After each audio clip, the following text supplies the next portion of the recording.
injury lawyers. Now, Hangin with Hester and Hanny with Jacob Hester and Charles Hanagriff. Hester and Hanny on 104.5 ESPN Baton Rouge and 1130 The Tiger. Alongside Jacob Hester, here's Charles Hanagriff.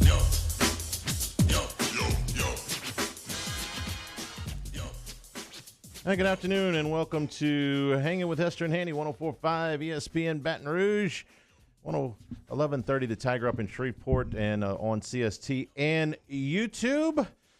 Mario Jerez on the audio board, Paul O'Neill on the video board, and with Jacob Hester, I'm Charles Hanagriff. And I don't have to ask who's sponsoring today's show because just walk in here and see this platter from Smalls, this beautiful platter of sliders with some shakes and a little bit for everybody here on the third floor. Did you notice that you got like a following when you brought this in today? I did. So everyone's been in and out of the studio. People I've never seen come in the studio so they could grab a small sliders. Of course, we grab them all the time. The Hester crew, why wouldn't you? I mean, they're delicious. And there's already like 7 gone. They brought us some shakes too, Hanny. I noticed you procured one for me while I was down the hall. So I certainly appreciate that. So, of course, Small Sliders does bring you our show on Fridays. It's on Nicholson Drive at East Boyd, just a short little drive through the LSU campus. Slide on through. I know we've had ample opportunities to sample sliders as we go from day to day. But for you, it's with the boys, going through the drive-through. For me, it was, hey, we're laid up. My wife's got enough things to do, with propping me up and getting me straight. Cook too. Hang on, I'm just going to go through Smalls. It's right down the street. Very, very easy. And like we were talking about, you can get 1, 2, 3, 4, a platter. Right. Just, get the ones that you need. All right. So we start with LSU completing their staff now, made official. One of the names that we had yesterday, one name emerged yesterday, and both of those have become official now. Blake Baker, the former defensive coordinator now at Miami, has been announced as the linebackers coach, and former New York Jets defensive line coach Andre Carter will be the defensive line coach here. He's got ties to Durante Jones from their time down in Miami. So let's start with Baker.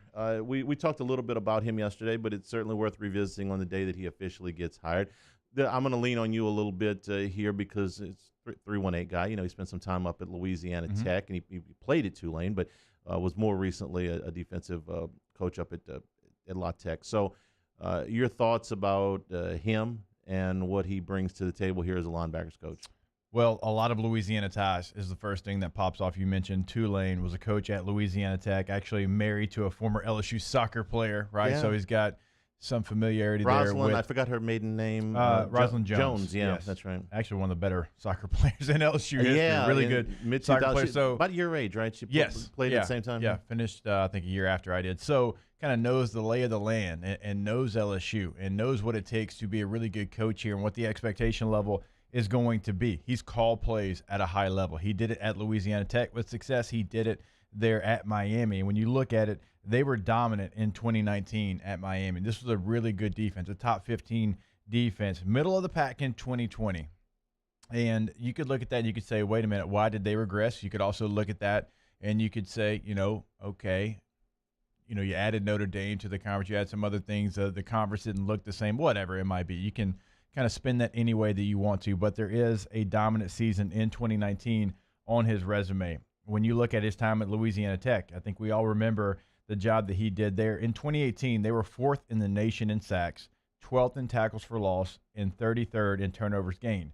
Now, that was a Louisiana Tech defense that we actually saw in Tiger Stadium, and Jalen Ferguson, who we know well because he played high school football in this area, he was their bell cow. He was their guy. They got after specialist, really. Yeah, they got after the quarterback even that day. So right now, I love it because you've got a young coach. And by the way, I told you this right before we came on. The average age of the coaching staff in 2020 was 54. Now in 2021, it's 45. So you almost cut down 10 years from your coaching staff. 38 years old. He's called plays before. He knows the front seven, which when you get a defensive coordinator that is a secondary guy, that's important. And he knows the lay of the land. I think that part of it, I'm intrigued by that part. He knows recruiting Louisiana. He's done it before at Louisiana Tech. He was a player at Tulane. So all of that I really, really like. On paper, this looks really, really good. And it looks like someone that has always been with Manny Diaz. And I told you yesterday, that part of it shows me that Manny Diaz really, really valued him and the fact that he brought him multiple places. And I realized how that relationship ended wasn't the best. Sometimes head coaches do that. Sometimes head coaches that have one side of the football that they're an expert in, they want that back. They feel like that's the missing piece. I'm the guy that's going to change that missing piece. So I don't look too much into that as I do. He brought him everywhere he went. I'll put a little bit more stock in it than you will. I think there's more pressure on head coaches now than ever. And you need look no further than right down the street. Ed Orgeron captained what in most circles was considered to be the best team in college football history in 2019. And less than 12 months later, it was, you better make staff changes or there's going to be real trouble here. I mean, I even get questions about, how many games does he have to win next year to not be on the hot seat? I'm like, wait a minute. It's about a year ago, there was a pretty big trophy and parade and all that stuff. So you can imagine if you're Manny Diaz and you don't have that kind of political capital to work with, and you don't have a lot of time, and if things go wrong, even over 1 year, you will cut bait on people, even if they've been with you, in order to save your own job. And I don't believe that Manny Diaz was going to be fired if he didn't make a move on the defensive staff this year, but it buys him a little bit more time to say, hey, wait, look, I made a move. I'm going back, and I'm going to take over the play calling. You got to give me a year to fix what the other guy screwed up, because that's what you're saying. If you dismiss a guy, you say, well, that guy screwed up. I gotta fix it. Give me a little time to fix it. You are buying yourself some time as a head coach. So I do put a little bit more stock into it that at this point they didn't see eye to eye, or even if they did, the results weren't there, and it's like, look, man, I gotta let you go because I gotta look out for my own self. Not letting him go, they retained him, but he wasn't going to have the game day play calling duties. Do you really think that he could have gone back there in that role? I mean, I guess he could have. I guess he could have, but it would have been because he didn't have a choice. It was. I looked at it as more of, look, go find a job. LSU's been. Les Miles was real good about that. He'd be like, man, don't make me fire you. Go get a job and just say you're leaving for this. Miami was a little bit more public about it, I guess, than that. It's like, look, you have been the defensive coordinator calling the plays. You go back out on the practice field, and your authority has been neutered at this point. It's not going to play. I think they would have welcomed him back. They actually had an announcement earlier this month that he would be retained, right? So they made it known that he would be retained. But it would have been awkward, right? Oh, without question, it would have been awkward. Okay, so to me, I saw this more as, look, go get a job. And maybe they made it more public than they absolutely had to. It was like, hey, man, why don't you go find something else? And that's fine. A defensive coordinator that has called plays, that is now your linebackers coach, you're a horse racing guy a little bit, right? Mm-hmm. If you're not winning races in allowance company, they send you back to claiming races. If you're not winning stakes races, they send you back to allowance races. So you didn't have a good year as a defensive coordinator. Maybe you'll be a really good claiming horses are not necessarily allowance horse races. Really good allowance horses aren't necessarily stakes races. Well, if you weren't as good as a defensive coordinator, you might be really good as a linebackers coach. So I'm fine with the hire. I got no problem with that. And that position group, I think, gets immediately better because you've got someone who can relate to the players, a little bit younger, is been in college football calling plays. Like, this is what he's been doing for multiple years now, and I expect that group to go up from day one. I truly do. I think that is a group that is going to benefit from getting some new blood in here, someone who has done really well with linebackers in his career. Let's move on to Andre Carter now. More people probably remember him as a player because it wasn't all that long ago. He was in the NFL as recently as 2013. He was a very high pick out of Cal. The San Francisco 49ers did okay with the 49ers. Probably didn't live up to the number 7 pick in the draft, but then had some really good years in Washington and one breakout year with the New England Patriots. Since then, he's been a defensive line coach in the NFL. He's been with the Dolphins. That's where he got the relationship going with Durante Jones, and then most recently with the New York Jets. You actually played against him. I did. I played against him when he was with the Patriots, and then again when I was with the Broncos and he was with the Raiders. He was a really good football player, a guy that you knew where he was at all times, a guy that had a high motor, one of those guys that doesn't stop. He is a large human. This is someone that has a presence about him. He played 13 years in the NFL. He was a Pro Bowler, over 80 sacks in his career. When he communicates to you, you better listen. Like, this is someone who has been through it, and I think that goes a long way. And there's a part of fans that maybe don't like former players as much being in some of these roles.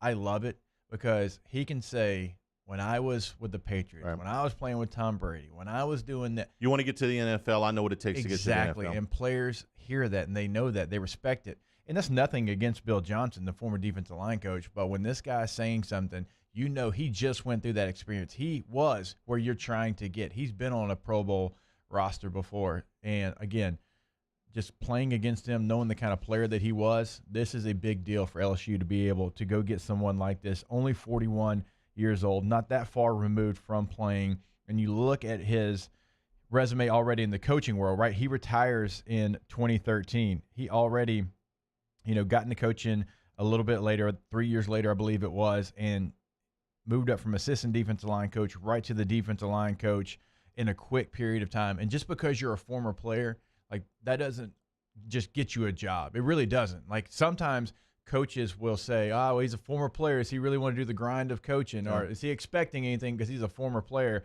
But his resume tells you that he did a really nice job, and that's why he ascended from an assistant defensive line coach to a defensive line coach in only 2 years. I don't ask that question too much with guys of his stature. Do they want to do it? And I know you hate it when I talk about money, but this guy made over $50 million playing football. He doesn't need a job to make ends meet. I mean, and I don't know what he did with his money, but I mean, I'm assuming that he doesn't need to have this job if he doesn't want to have this job or any job in coaching. So you get a fringe player that kicked around the league on a practice squad for a year or two that didn't make any money. And it's like, well, man, I need to get into coaching. This guy doesn't need to get into coaching as far as I can see from his financials. He wanted to get into coaching. So I think that's a question that's worth asking for a lot of people. I don't necessarily think that – it's not one that came to my mind with Andre Carter. Some people inside the Bayou 4 chat asking about what we're thinking about co-defensive coordinators. That has not been the title for Baker. He is the linebackers coach right now. There's no co-defensive coordinator tag right now. Yeah, they do like titles. When I talk about the colleges and the NFL, it's like, hey, we'll tart up your title. We're not so it's run game coordinator. I've seen that on the defensive side coordinator, assistant. I've seen staffs with an assistant head coach and an associate head coach, and you know what? Most of that doesn't mean anything to me.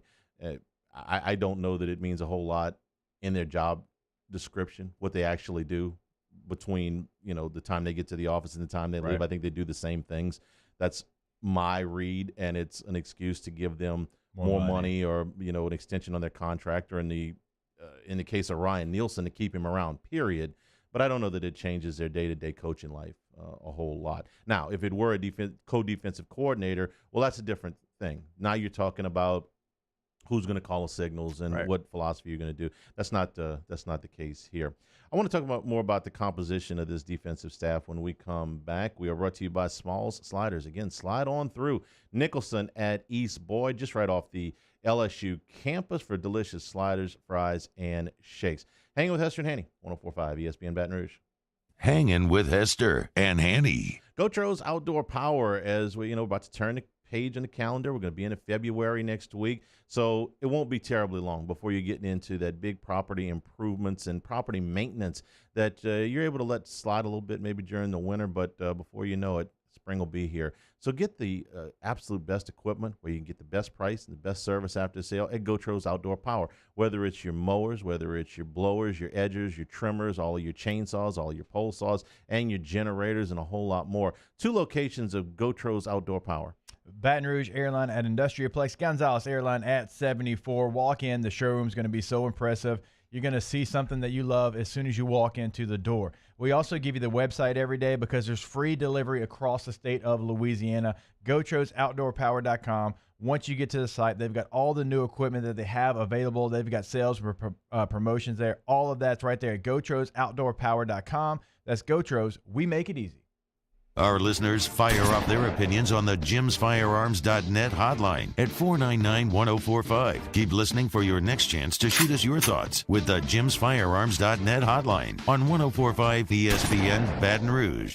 Hey guys, this is Ryan Terrio with Mercedes-Benz of Baton Rouge, and you've got to come see us for the New Year's Certified Pre-Owned event. CPO vehicles come with an unlimited mileage warranty, and right now we're offering a 2-month payment credit up to $1,500, as well as 1.99% for 36 months on all eligible models. Check them out at mbobr.com or go see my guys Nick and Hess to take your new year up a gear. See dealer for complete details and exclusions. Qualified customers only. Subject to credit approval by NBFS. Must take delivery by March 1st. 2021.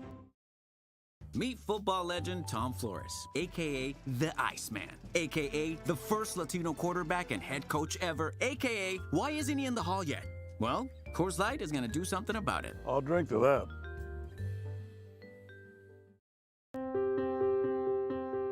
This isn't just another day. It's so much more. Kelly's life was put on hold when her auctioneer primary care doctor discovered a rare blood disorder. Her doctor connected her to an auctioneer care team of cancer, heart, and kidney specialists. With multiple primary care locations around Baton Rouge, same-day appointments, and online scheduling, we're relentless about keeping you healthy. Auctioneer Baton Rouge, innovating healthcare for Kelly. At All-Star Toyota, you get it all. If you're in the market for an all-new Toyota vehicle, come see our friendly and knowledgeable sales team at All-Star Toyota. Located in Baton Rouge at the corner of Airline and Goodwood, we've been serving our community since 2005 by offering a large selection of new Toyota cars, trucks, and SUVs. Get behind the wheel of your dream car and take a test drive at All-Star Toyota today. Service Master Elite create clean, disinfected work environments. As a local business, we take pride in serving the New Orleans and Baton Rouge areas. Our cleaning protocols follow CDC and OSHA standards for healthcare settings, offices, senior living, restaurants, and industrial plants. Contact Service Master Elite to get your operation ready for reopening with germ disinfection cleaning. Service Master Elite, the trusted choice in professional cleaning since 1996. I've been doing business with Luba for 25 years. They're dependable, trustworthy. It's just the attention to detail with our clients. Our folks have years and years of experience. They're highly trained professionals, but many companies have that asset. What I'd like to think makes Luba a bit different is that we use those talents in a way that truly is dedicated to serving the needs of the folks who depend on us. Happy New Year from Corvell Toyota in Opelousas. You can get into a Corolla for $239 a month with only $2,000 down, or choose from our pre-owned selection. So come on down to Happy Town. That's Corvell Toyota in Opelousas, Happy Town, USA. Hey, it's Matt Moscona inviting you to join us for Friday's AFR, presented by Don Juan Cigar Bar. The Riot Radio Hours return, and Pat Bradley of the SEC Network previews LSU, Texas Tech, and Hoops. Join us 3 to 6, 104.5 ESPN Baton Rouge.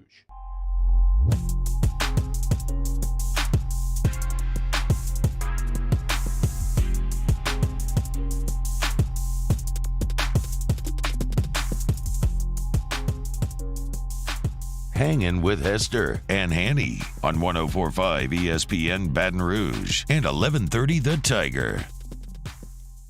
And we're brought to you by Small Sliders on Nicholson at East Boyd. Just a short little ride outside the LSU campus. Delicious sliders, shakes, and fries, as they were kind enough to indulge us here on a Friday afternoon. Seems to have met with approval from the whole staff, right? Well, we've seen people that I hadn't seen here in months. Only person missing is Blaine Besh, but he doesn't come to work on Fridays. So. I got to be careful about that. I've been going for a good bit. Yeah, that's true. Like, yeah, you're right. Maybe I'm kind of in that company right now. You're right. We had quite a couple of questions out of Bayou Ford Huddle about co-defensive coordinator. We touched on this a little bit before the break, but just to be clear, LSU did not introduce either of their hires yesterday, Baker or Carter, as a co-defensive coordinator. Baker was named as the linebackers coach. Carter was named as a defensive line coach. So they are not in a co-coordinator situation per what LSU has released. Now, I do think it is an interesting question, though, is to what kind of defense schematically are we're looking at here? We have a defensive coordinator in Durante Jones who has not been a defensive coordinator in a long time. So I would say that I don't know that he's married to any one scheme. He's been with 3 different teams over the last 5 years and hasn't been a coordinator in 10. So I don't know exactly what his defensive model looks like right now. Same thing for Carter, same thing for Baker. I don't know exactly what principles that they're bringing that, LSU wants to buy into. And then what of the holdovers? What of Corey Raymond's, what is his input into this? So you have 4 unique coaches who have really, other than the time that Carter and Jones spent together down in Miami, have not spent really any time together. So I think it's an interesting question what the mesh is, what philosophically they want to do, how much different it is from what LSU has done the last 2 years. And probably next week at some point when everybody gets into town, they may do a little press conference, a little Zoom conference the way they did with the offensive guys, and we'll get a little bit better read on it. But just from the outside right now, what do you think schematically? Teams are not playing a 4-3 or a 3-4 base defense like they have in the past. Correct. Even at the end of Dave Aranda's time at LSU, when you look at it, very few times were they ever in a base 3-4. Kayvon Chason was the edge rusher, and he would move around. You'd have your 3 down linemen. You'd have 5 defensive backs, right? And so to say, which defense are they going to run, even Bo Pelini, who came in and was like, going back to the 4-3, that was really a 4-2-5. And that's kind of the base defense. Now, even if you have 3-4 principles, it ends up being a 4-2-5. And you call – what Kayvon played, like you'll play it, you'll call it something different. You'll call it, striker or I'd rather something. talk about even or odd fronts rather than what you're doing on the backside, because that's going to be formation dictated anyway. Right. So tell me if you're going to run an even or an odd front, and I've got a little bit more interest in that. So you're going to run a 4 down lineman front. You're going to have a 3 technique and in a 4-3 defense, and a 3 techniques, the outside shoulder of the guard. That's what you're going to do. That's what Coach O feels comfortable with. That's when you got a lot of talent at the defensive tackle position to run that player. You're going to have 2 linebackers, and you're going to have 5 defensive backs. I'm trying to think either which show or if you were here yet. We spent a lot of time talking about Cordell Flott and how important he is to this defense, because you have Flott in the slot. I still got my shirt. Yeah, well, that shirt needs to be it needs to come out more often in this season than it did last season. He is so important because of the way defenses have gone. When you look at who LSU has on the edges, they have Derek Stingley, who's going to be an All-American. They have Elias Ricks, who is just a freshman All-American, who's going to be an All-American in his career, okay? But those guys, as good and as important as they are, we all know offensive coordinators now try to really expose nickel corners in the slot. That's what they do. It's smart football. That's why Devontae Smith made his hay. That's why Justin Jefferson made his hay in the slot. Terrace Marshall, we saw him in the slot this year, right, before he decided to opt out. Because I can get my best guy on your 3rd best cover guy. Okay, so that position has become so important, and who that position is. And when we started talking about the defense, we're like, look, you're going to have 4 down defensive linemen, you're going to have 2 backers, and you're going to have those 5 defensive backs, and that nickel corner is going to be that 5th defensive back at almost all times. Now, go back and watch the A&M game. Cordell Flott actually had a really good game, but it wasn't in pass coverage. It was in his run-stopping ability, his run fits. So if you play nickel in 2021, you've got to be someone who is willing to come up and stop the run as well. It's a position that's really evolved in college football, and it's professional ranks too. I mean, you can make the argument there, but that position has become just crucial in the success for your defense, because it's it's your base defense now.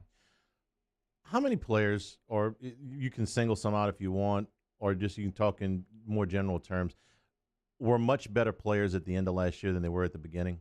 Who made the biggest moves on that defense? That's coming back. I don't necessarily want to talk about Stevens or Cox right now. I think if you look on the defensive front, if you want to go an older guy, Andre Anthony. Andre Anthony, to me, made way more plays than I thought he would. He actually took his game to another level. Jaquelin Roy, if you want to talk about a young guy, God, that guy flashed at the end of the year. He had his opportunity, probably learned a little bit more right, feels more comfortable. Ollie Gay he flashed at the beginning and then got lost a little bit there in the middle, but then at the very end, he kind of came back and you saw what you saw at the beginning of the season. So that's a couple of the defensive guys. I think it's very easy as far as linebackers, Micah Baskerville. That's the guy that, to me, made the most stride in where he was to where he ended the season. And on the back end, it's got to be, Elias Ricks and what he was able to do. And he stayed really consistent throughout the entire way there. And there was some ebbs and flows with Jay Ward, but Jay Ward made a play here or there, and there's something to like. So there's a couple of guys you could pick at every spot. I think the most excited I am to see where they can end up is Jaquelin Roy, though. I mean, I was really impressed with what he was able to do, taking over games at time and almost being unblockable against some of the better teams in the SEC. All those guys are back. Yeah. And it didn't matter who you named. Because all those guys are back. Other than Stevens, they're all back. There are players back. So all of those guys improved. I agree with every example you had there. Plus guys I never expected to have back. Didn't expect to have Glenn Logan back. Didn't expect to have Andre Anthony back. Didn't expect to have Todd Harris back. And even if, those players went through ups and downs last year, those are experienced guys. Neil Farrell is another name I could throw in there, although his situation kind of bounced around a little bit because he left and he came back. All those guys are back. You're going to have some 23-year-olds on that, or about to be 23-year-olds on that defense. Is there any difference in your play from the time you were 19 to the time you were 22, 23? Yes. Did you get better? Yes. I didn't go the wrong way in the swamp because I couldn't hear myself think. Everybody gets excited about the recruiting class. And look, I want to see Mason Smith as much as the next guy because everybody wants that next big thing, that next monster guy that is going to be the next first-round pick out of LSU and the guy that's going to win, national awards and be a first-round pick and all that stuff. But there's something to be said for bringing back a lot of guys. When I've got some time here, I probably should have done this while I was laid up. Just how many? You had some time. I had some time, and I didn't think about doing this. But how many snaps is LSU going to bring back next year on that defense? I mean more than a majority. Yeah. How many starts? How many snaps is coming back on that defense? I can do it before we get out of here today. Well, hop to it. I mean, what are you just here to eat the sliders? I mean, come on. That's part of it. It's got to be more than any year.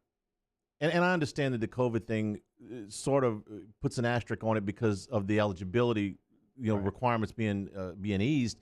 But the amount of experience coming back on that defense, and a lot of other teams have guys coming back they didn't expect to. So it smoothed a little bit across the landscape. But, man, LSU is bringing back some people that have played a lot of defense. They do, and they bring back some guys that were so much better in 2019 than they were in 2020. Aha. Right? Okay, so we mentioned Cordell Flott. Get Cordell Flott because there was so much to like, and there was flashes in 2019, and there was some flashes in 2020, but get him back to his top performance. But maybe more than any other player, Damone Clark. Mm-hmm. Damone Clark in 2019 was a player on that national championship team. There was a role for him on that team. Last year, we did not see the best version of Damone, right? And really, when you look at the entire position group, nobody looked as good as they did the year before. They looked lost. That tells me that it was a coaching issue and not a player issue. If it was just one guy, you'd say, okay, well, he took a step back. Every one of them takes a step back for the most part. The guys that played in 2019, that's a coaching issue. Damone Clark is a football player that we've seen a lot of good from, right? It wasn't a year ago. It might have been 2, but we've seen good from him in his past. Get him back on track would be one of the more important things that I would do. Because if you have him back in his 2019 mold and you have Micah Baskerville and you've now got Blake Baker who has a good track record with linebackers, I mean, that's like lanyard. That's getting something that you didn't really know if you'd get back, but you have to get it back. Connor Rogers, NFL draft analyst, will be with us when we come back, and he is not so subtle a New York Jets fan, right?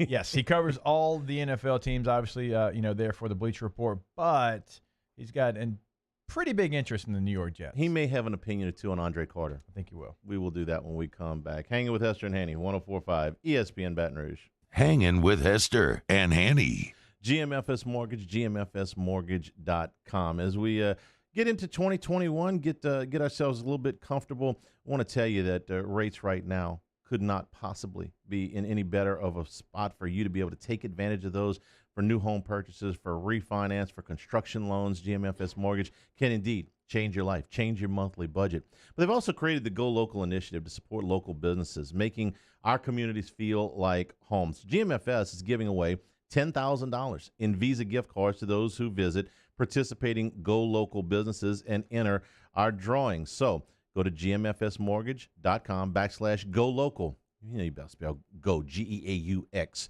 and see where you can enter for part of the $10,000 in Visa card giveaways from GMFS. Let them do for you what they've done for me and for thousands of others. When they talk about changing lives, ain't just a slogan. It is a way of what they do every single day. Start your financial journey today at gmfsmortgage.com. We opened up the playbook and expanded our coverage. Listen daily in high definition on 98.1 HD2. We are 104.5 ESPN Baton Rouge. At All-Star Toyota, you get it all. If you're in the market for an all-new Toyota vehicle, come see our friendly and knowledgeable sales team at All-Star Toyota. Located in Baton Rouge at the corner of Airline and Goodwood, we've been serving our community since 2005 by offering a large selection of new Toyota cars, trucks, and SUVs. Get behind the wheel of your dream car and take a test drive at All-Star Toyota today. Le posso offrire un caffè? Le posso offrire un caffè? Andiamo insieme da me, non c'è. Call Mr. Electric today for electrical repairs, upgrades, and installations.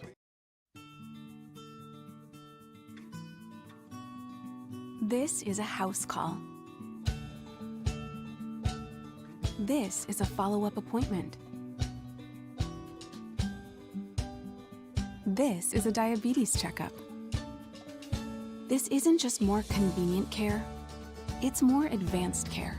This is innovating healthcare at Louisiana's #1 hospital, Auctioner. Hey guys, this is Ryan Terrio with Mercedes-Benz of Baton Rouge, and you've got to come see us for the New Year's Certified Pre-Owned event. CPO vehicles come with an unlimited mileage warranty, and right now we're offering a 2-month payment credit up to $1,500, as well as 1.99% for 36 months on all eligible models. Check them out at mbobr.com or go see my guys Nick and Hess to take your new year up a gear. See dealer for complete details and exclusions. Qualified customers only. Subject to credit approval by NBFS. Must take delivery by March 1st, 2021. Are you a licensed contractor? There's lots of good contractors in Louisiana doing work the right way, but unfortunately, too many unlicensed contractors are working outside the licensing requirements. Working as a contractor in Louisiana requires a license for the company doing the work. The Louisiana State Licensing Board for Contractors wants to help you get licensed to allow you to conduct work legally. It's not difficult to get the license. We can help you. Go to lacontractor.org for more information. Licensed contractors, it's the law. Gulf Coast Office Products is a nationally recognized Savin office equipment dealer based right here in Louisiana. Over 100 employees strong, Gulf Coast has the boots on the ground to support all vertical markets, from education, engineering, legal, and finance. With the latest in office technology, from desktop to production segment units, Gulf Coast and Savin have the perfect fit for you. Call 225-756-2644. That's 756-2644 for Gulf Coast Office Products. $14,000 off MSRP on a new 2020 Ford Expedition XLT. All new Bayou Ford vehicles come with a 1 million mile powertrain warranty, and with Bayou to You, free delivery right to your door. The crew at Bayou Ford is going to do right by you. Hey, it's Musso. Join us for Friday's Off the Bench presented by All-Star Toyota. Hunt Palmer stops by in his regular spot. Cole Kublick talks SEC schedule release, FanDuel's Megan making money, and a brand new OTB tier list. It's Friday's Off the Bench, 104.5 ESPN Baton Rouge.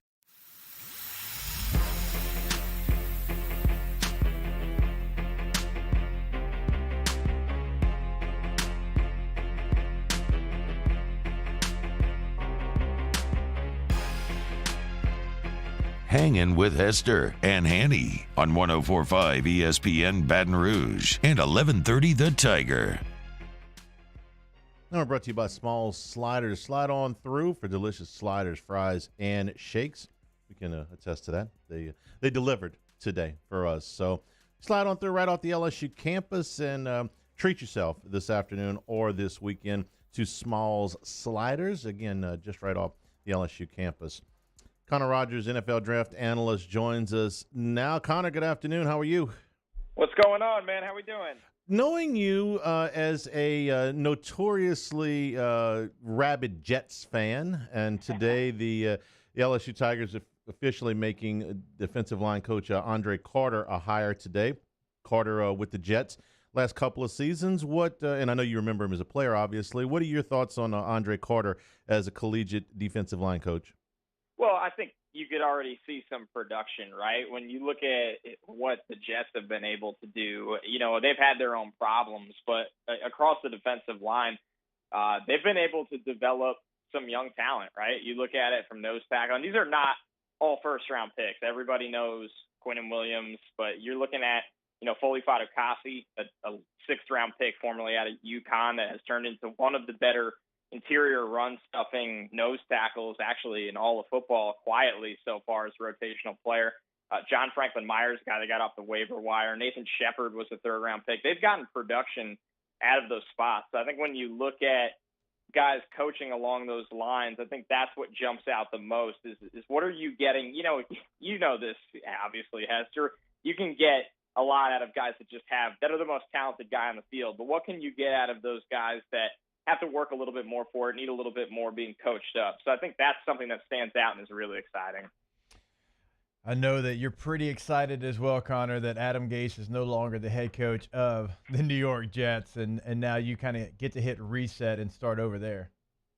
Yeah, I think when you're looking at it with Robert Saleh in here, there's obviously a lot of excitement. I think they need to turn a new page in terms of who the CEO of the franchise is, and I think when you look at it, with Saleh, he's somebody that comes in, he gives you energy, but he's somebody that also knows X's and O's on the defensive side of the ball as well as anyone in the league right now. Obviously somebody that comes from that Seattle background, that Gus Bradley cover 3 scheme, but he's evolved his scheme over the years. He's gotten a lot of developing players. You look at some of the young players at 49ers that have really come along, like a Fred Warner. I think that really excites you as well. So I think for the Jets, the new era of football that they're trying to bring in, they needed somebody that can develop young talent, obviously coach the defensive side of the ball, but also hire an offensive staff, and that's what they're getting with Mike LaFleur. So it's an exciting time. I think everybody's optimistic now after what was probably 2 of the roughest years in franchise history. So you're just looking for any kind of reason to be optimistic. Connor Rogers, NFL Draft Analyst, is our guest. Connor, let's switch gears tomorrow, the Senior Bowl down in Mobile, and what a great job they did getting that event actually to be played. So your thoughts on who's done themselves the most good during the week? I know it's been a different week of practices there. And who's got the most to potentially gain in the game itself tomorrow? Well, I think when you look at just practice, you always like to see what the small school guys can do, right? And there's been a ton of hype around somebody like a Quinn Meinerz who comes out of Wisconsin Whitewater, really a late invite, and the one-on-one drills, offensive and defensive line, he's held his own, and he's gotten reps at both center and guard. So I think for Quinn Meinerz, he's somebody that probably was coming into this draft looked at as a 7th-round pick. You go to the Senior Bowl, you show up against a much higher level of competition, and he can make a couple of round jump, which seems crazy, but scouts and evaluators, they want to see these guys go against talent that, quite frankly, they never got to line up across during their college career. So he could find his way into maybe round 4 or something along those lines. Dwayne Eskridge is a guy, if you watch college football action on Tuesdays and Wednesdays, you know the name. But when you see him out there against, some of these corners that come from the SEC, the ACC, really just top-level programs, and he's running by everyone, I think that's something that's really exciting. And I know for you guys especially, you look at Jabril Cox and Jacoby Stevens, 2 players that can play in the box, but can really even run and cover. I think that's something that's so important at the NFL level right now. I think both guys have been able to flash, and I think a lot of these guys will get that opportunity more in the game because the practice reps for these linebackers or these box type hybrid players, in team drills you could show a little bit, but in the one-on-ones, it's not really built for them to win. But in the game, they can go out there. You could finally start hitting people a little bit more. You could play. You're allowed to be on the ground. They don't like that at practice. So I think at the game, you'll see a different level of intensity from those kinds of players. Connor, you've been evaluating the NFL draft for a long time now, and you've always had the same resources like we all have, right? We know it's going to be the senior day, it's going to be the combine, it's going to be pro days, and we're going to have all this to evaluate off of. With most of that gone and only having the Senior Bowl, and we don't know what pro days are going to look like. I would assume that teams are going to be creative and you'll have a virtual pro day or something to that nature. But how difficult is it going to be to evaluate all these prospects with only limited stuff? Yeah, it makes it tricky, right? This is such a unique year. When you look at it, not having the athletic profiles or athletic numbers you get from Indy, it's a big step, because how reliable can pro days be, and how hands-on can NFL evaluators be to regulate those pro days? Not very. The league doesn't really want a lot of contact between teams and prospects this year. There's not going to be private workouts or flying guys into facilities to get those workouts. So I think it'll affect everyone a little differently, right? I mean, if I turn on the tape and watch every single LSU game or whatever it may be, you can get a pretty good picture, a pretty good idea of who a guy is. But if I'm talking about somebody like a Trey Lance that played 1 year as a starter, a phenomenal year as a starter in FCS ball, didn't have a season this year. He had one showcase game where he didn't get to show a ton. He's just been working out and preparing. Haven't seen him against those powerhouse type of teams, but love the raw talent. And now I don't get to sit down with him in person. I mean, a quarterback, the guy that's going to be your face of your franchise, and see him work out in person and throw in person and run in person and all those things. Now, I'm a believer in the talent, but you got to do your homework and know what kind of person you're getting. Now, I think for Trey Lance, the good thing for him is he's a phenomenal person and leader and character and checks all those boxes. But he's just one example of a million that you'd have to do that. So when it comes down to it, more than ever, players will be drafted solely on tape this year. Now, the good thing is that means it's just about football. And I think that gets overlooked in this process far too often, whether it's about hand size or arm length or 40 times. Sure, we can use those things as tools, but at the end of the day, can you get on the field and play? Can you fit the scheme that these teams are looking to draft for? On the other side of it, it's hard to get an outline on character and how a guy might fit in with your program. So these are all the variables right now that I'm working through, that NFL teams are working through, and it's going to make for a really interesting year when all is said and done, and we look back on these guys 3 to 4 years from now and see the hits and misses. Connor, with that in mind, does it behoove teams to maybe take a longer look at the veteran quarterback market, especially as broad as it is this year? I mean, at least if you go into there, you know what you're getting with Matthew Stafford. You know what you're getting with a Carson Wentz. You know even what you're getting if you wanted to make a move for a Sam Darnold. With the limited amount of information you're going to be able to acquire in the draft process on as many as 6 quarterbacks in the first round, it's going to be driving the price up on the ones that you already know about?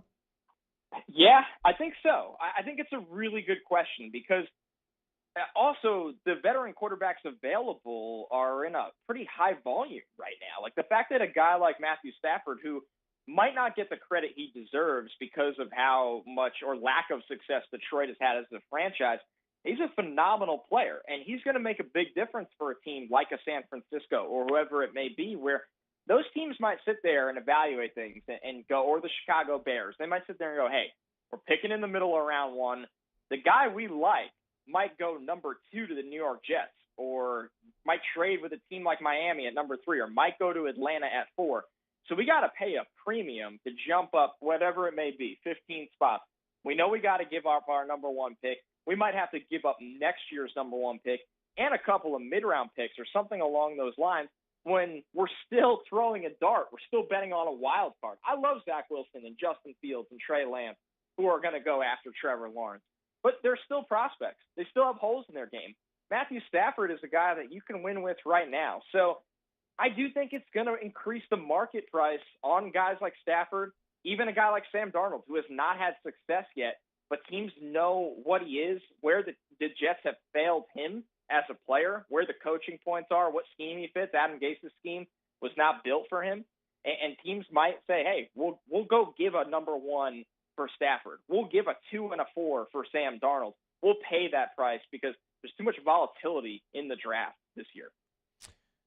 Connor Rogers from the Bleacher Report is our guest here on Hanging with Hester and Hanny. Connor, did the Saints draft a quarterback at 28 in your opinion? Wow, that's, I think, one of the biggest questions of this draft. And I'm going to say they do. I'm going to say when you look at it right now, the board could break not in their favor, right? I think in the top 8, it's safe to say Trevor Lawrence, Justin Fields, Zach Wilson, Trey Lance. I think they all go in the top 8. Now, we'll see who acquires veterans that we previously talked about. 28, you're sitting far back. It's kind of a similar situation a little bit, although more pressing because Breeze is retiring, to the Packers last year where they were afraid somebody was going to take Jordan Love. So if you're the Saints, do you think you can ride it out next year? You know Taysom Hill's money is on the books.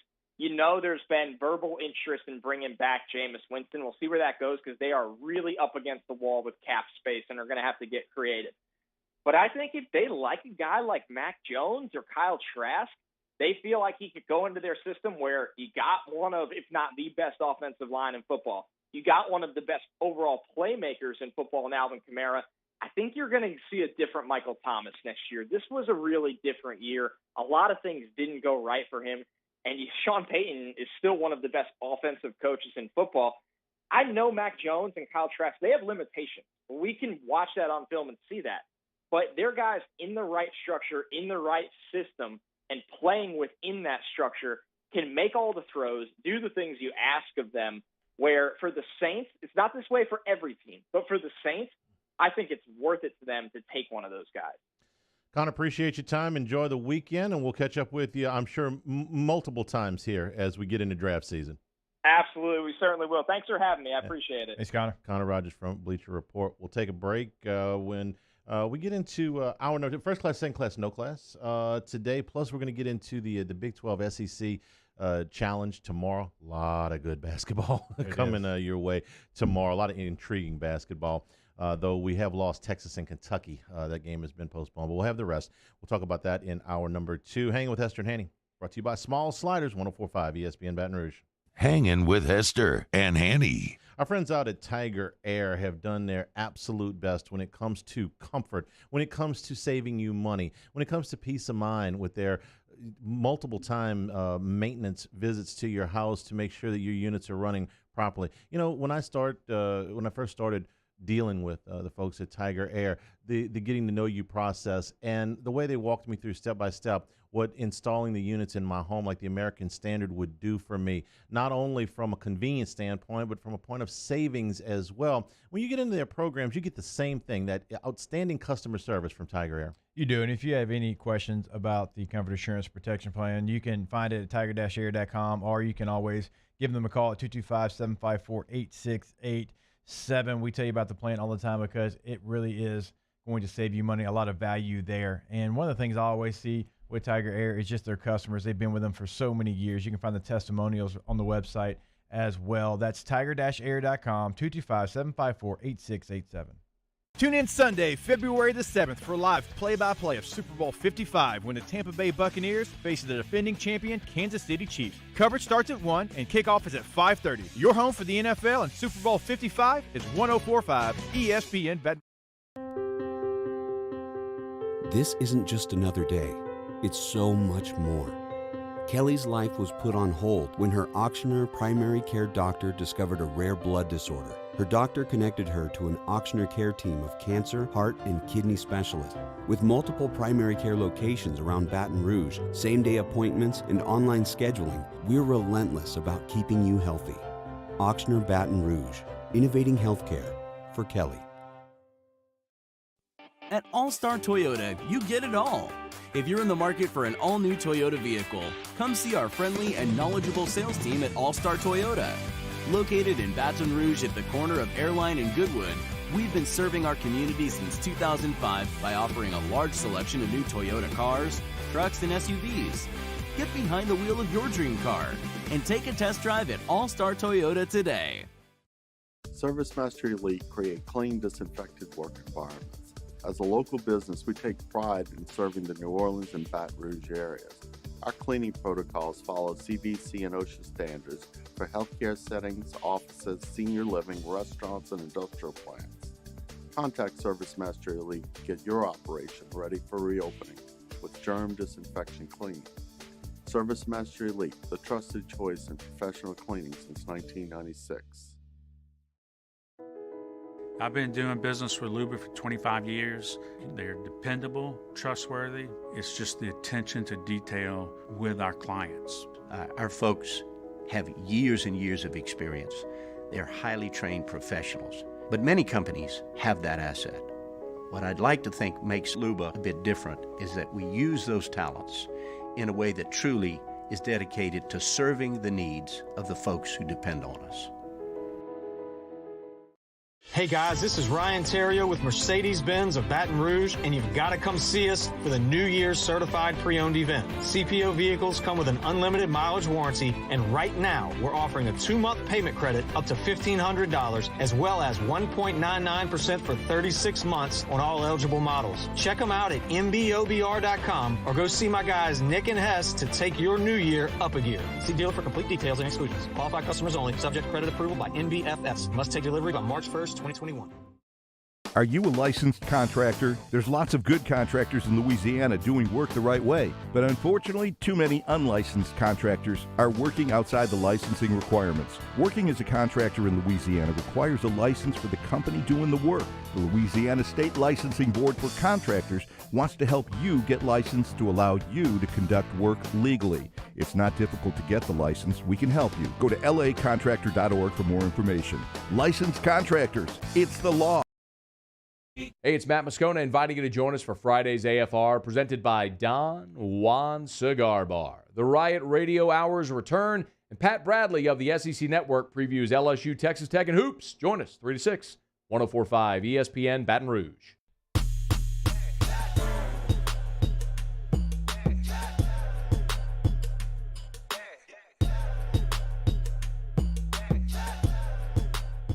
Hangin with Hester and Hanny on 104.5 ESPN Baton Rouge and 1130 The Tiger. 9 days away from Super Bowl 55. Are you betting on the game? Well, most people have something bet on the game. We're not talking about hardcore gamblers that, of course, are going to bet on the game. We're talking about just one? People, more than one, actually. Okay. Yeah. But the Super Bowl will bring out, for people that watch 3 football games a year.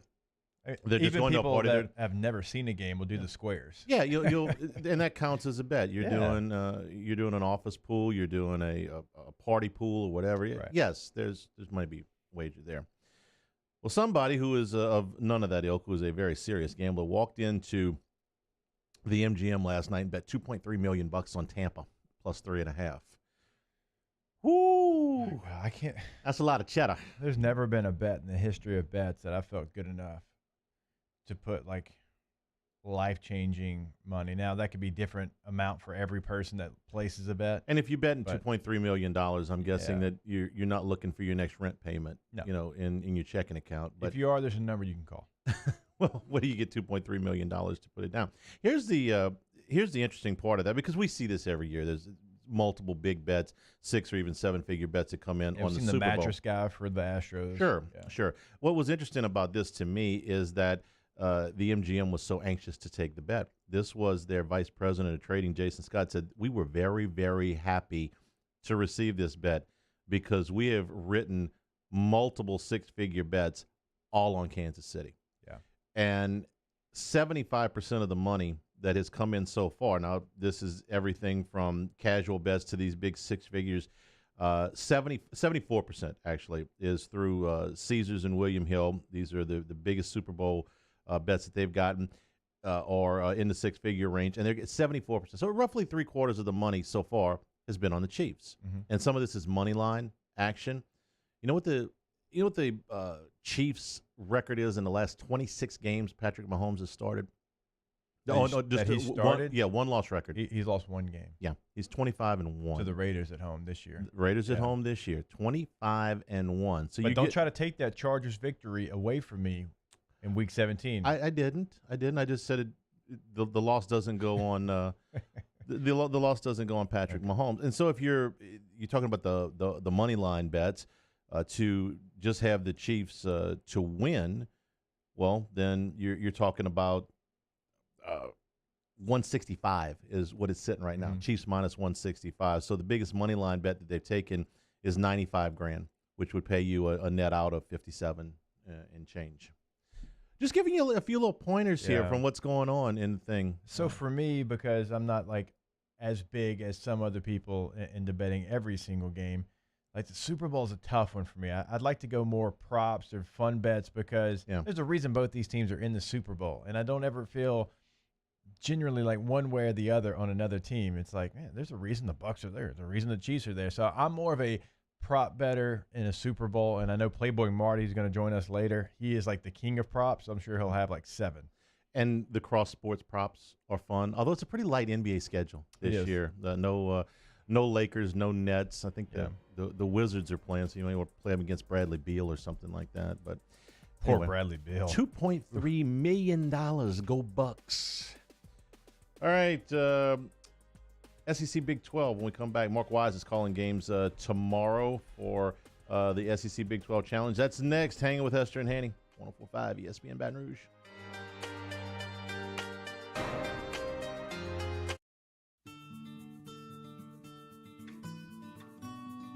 This is a house call. This is a follow-up appointment. This is a diabetes checkup. This isn't just more convenient care, it's more advanced care. This is innovating healthcare at Louisiana's #1 hospital, Ochsner. Gulf Coast Office Products is a nationally recognized Savin office equipment dealer based right here in Louisiana. Over 100 employees strong, Gulf Coast has the boots on the ground to support all vertical markets, from education, engineering, legal, and finance. With the latest in office technology, from desktop to production segment units, Gulf Coast and Savin have the perfect fit for you. Call 225-756-2644. That's 756-2644 for Gulf Coast Office Products. At All-Star Toyota, you get it all. If you're in the market for an all-new Toyota vehicle, come see our friendly and knowledgeable sales team at All-Star Toyota. Located in Baton Rouge at the corner of Airline and Goodwood, we've been serving our community since 2005 by offering a large selection of new Toyota cars, trucks, and SUVs. Get behind the wheel of your dream car and take a test drive at All-Star Toyota today. ServiceMaster Elite create clean, disinfected work environments. As a local business, we take pride in serving the New Orleans and Baton Rouge areas. Our cleaning protocols follow CDC and OSHA standards for healthcare settings, offices, senior living, restaurants, and industrial plants. Contact ServiceMaster Elite to get your operation ready for reopening with germ disinfection cleaning. ServiceMaster Elite, the trusted choice in professional cleaning since 1996. I've been doing business with Luba for 25 years. They're dependable, trustworthy. It's just the attention to detail with our clients. Our folks have years and years of experience. They're highly trained professionals. But many companies have that asset. What I'd like to think makes Luba a bit different is that we use those talents in a way that truly is dedicated to serving the needs of the folks who depend on us. Hey guys, this is Ryan Terrio with Mercedes-Benz of Baton Rouge, and you've got to come see us for the New Year's Certified Pre-Owned event. CPO vehicles come with an unlimited mileage warranty, and right now we're offering a 2-month payment credit up to $1,500, as well as 1.99% for 36 months on all eligible models. Check them out at mbobr.com or go see my guys Nick and Hess to take your new year up a gear. See dealer for complete details and exclusions. Qualified customers only, subject to credit approval by NBFS. Must take delivery by March 1st, 2021. Are you a licensed contractor? There's lots of good contractors in Louisiana doing work the right way, but unfortunately, too many unlicensed contractors are working outside the licensing requirements. Working as a contractor in Louisiana requires a license for the company doing the work. The Louisiana State Licensing Board for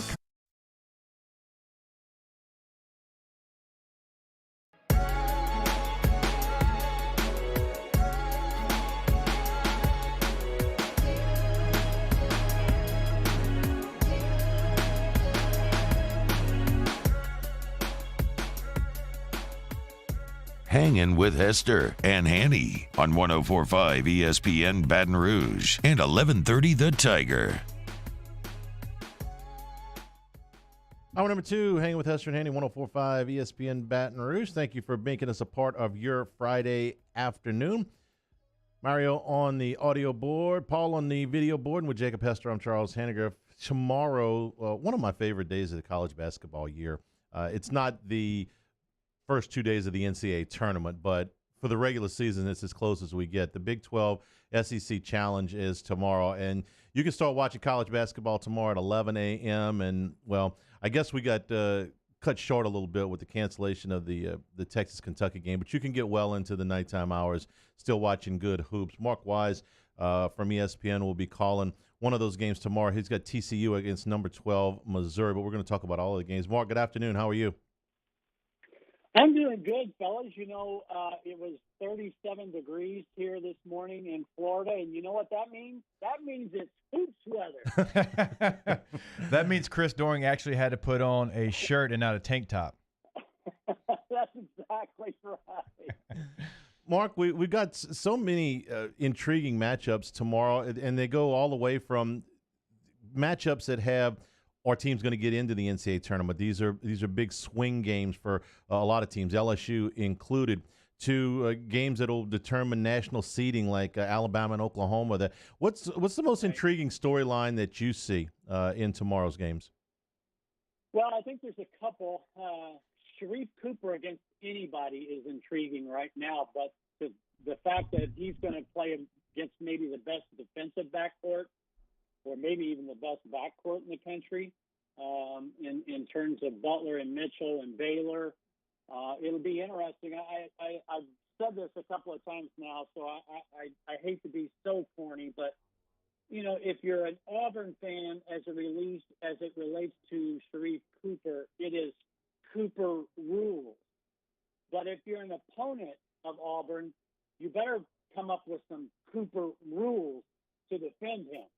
And he is electric. He's worth the price of admission. I think the game in Baton Rouge, I think the Texas Tech LSU game, you know, it's an intriguing game because you almost got a team that really likes to play physical against a really good offensive team, so something has to give there. And then, as you mentioned, the Alabama-Oklahoma game. I know this. I know Oklahoma is much better with Manick back in the lineup. But the Sooners better guard the arc, and they better guard it in the first 10 seconds of every possession. Mark, when you look at the Auburn Tigers real quick, I had one more to go back with them. They don't have the opportunity to play in the postseason, self-imposed ban there. Right. This is a real opportunity. I realize that it's not going to parlay into an NCAA tournament bid, but this is your tournament game. This is a chance to get a win for your program that you can recruit off of. Am I putting too much into that, or do you think there's something to that? You know, the hard part about that is that recruiting is done so early now. Right. I don't know that it's really impactful. I think in some ways Auburn, Bruce Pearl has sold his team on every game now is our Super Bowl. And it's almost like if you're playing Baylor, your Super Bowl game just became against Tom Brady. It even has, because of Baylor's stature, it actually has more juice, if you can imagine that. So all I know is, you know, I got a lot of flack the other night in my rankings. I ranked the top 5 each week, and I had Auburn in there and not Arkansas. And, yes, I know Arkansas beat Auburn twice. One of them was without Cooper. One was in Bud Walton by 2 points. And in my way of thinking, Auburn's record right now, I mean, I know they're 10-7 and 4-5. You can forget that. Their record is 4-2 because that's the number of games that they played with Cooper. He makes that big of a difference. The 2 losses, they lost by 4 to Alabama. Nobody has played Alabama closer in the SEC. And then their other losses to Arkansas by 2. So I think they're in that top 5 right now in the league.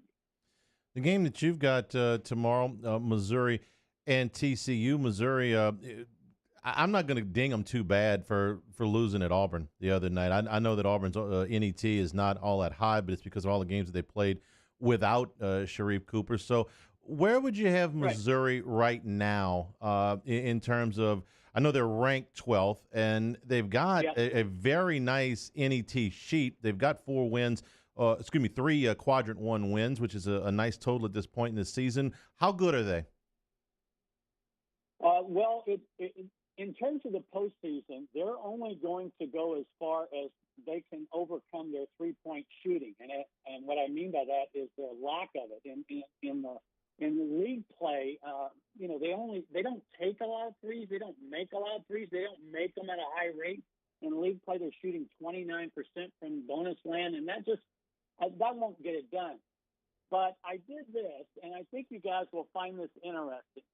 I took, all of us analysts, we've talked about old wins this year in terms of COVID.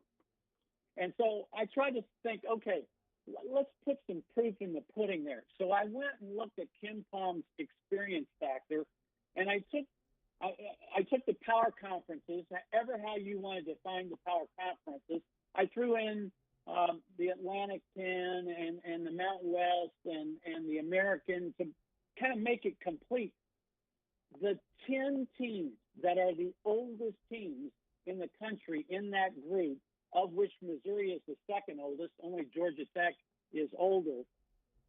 All of those teams, all 10, have winning conference records right now. 5 of the 10 are in the top 30 in the net. 9 of the 10 are in the top 60. So when we talk about old wins, I think that's some numbers to back it up. Now, the question becomes why? Why is old winning this year? I think it has to do with practice time. College players get better in practice. The NBA gets better in games, but college players need practice.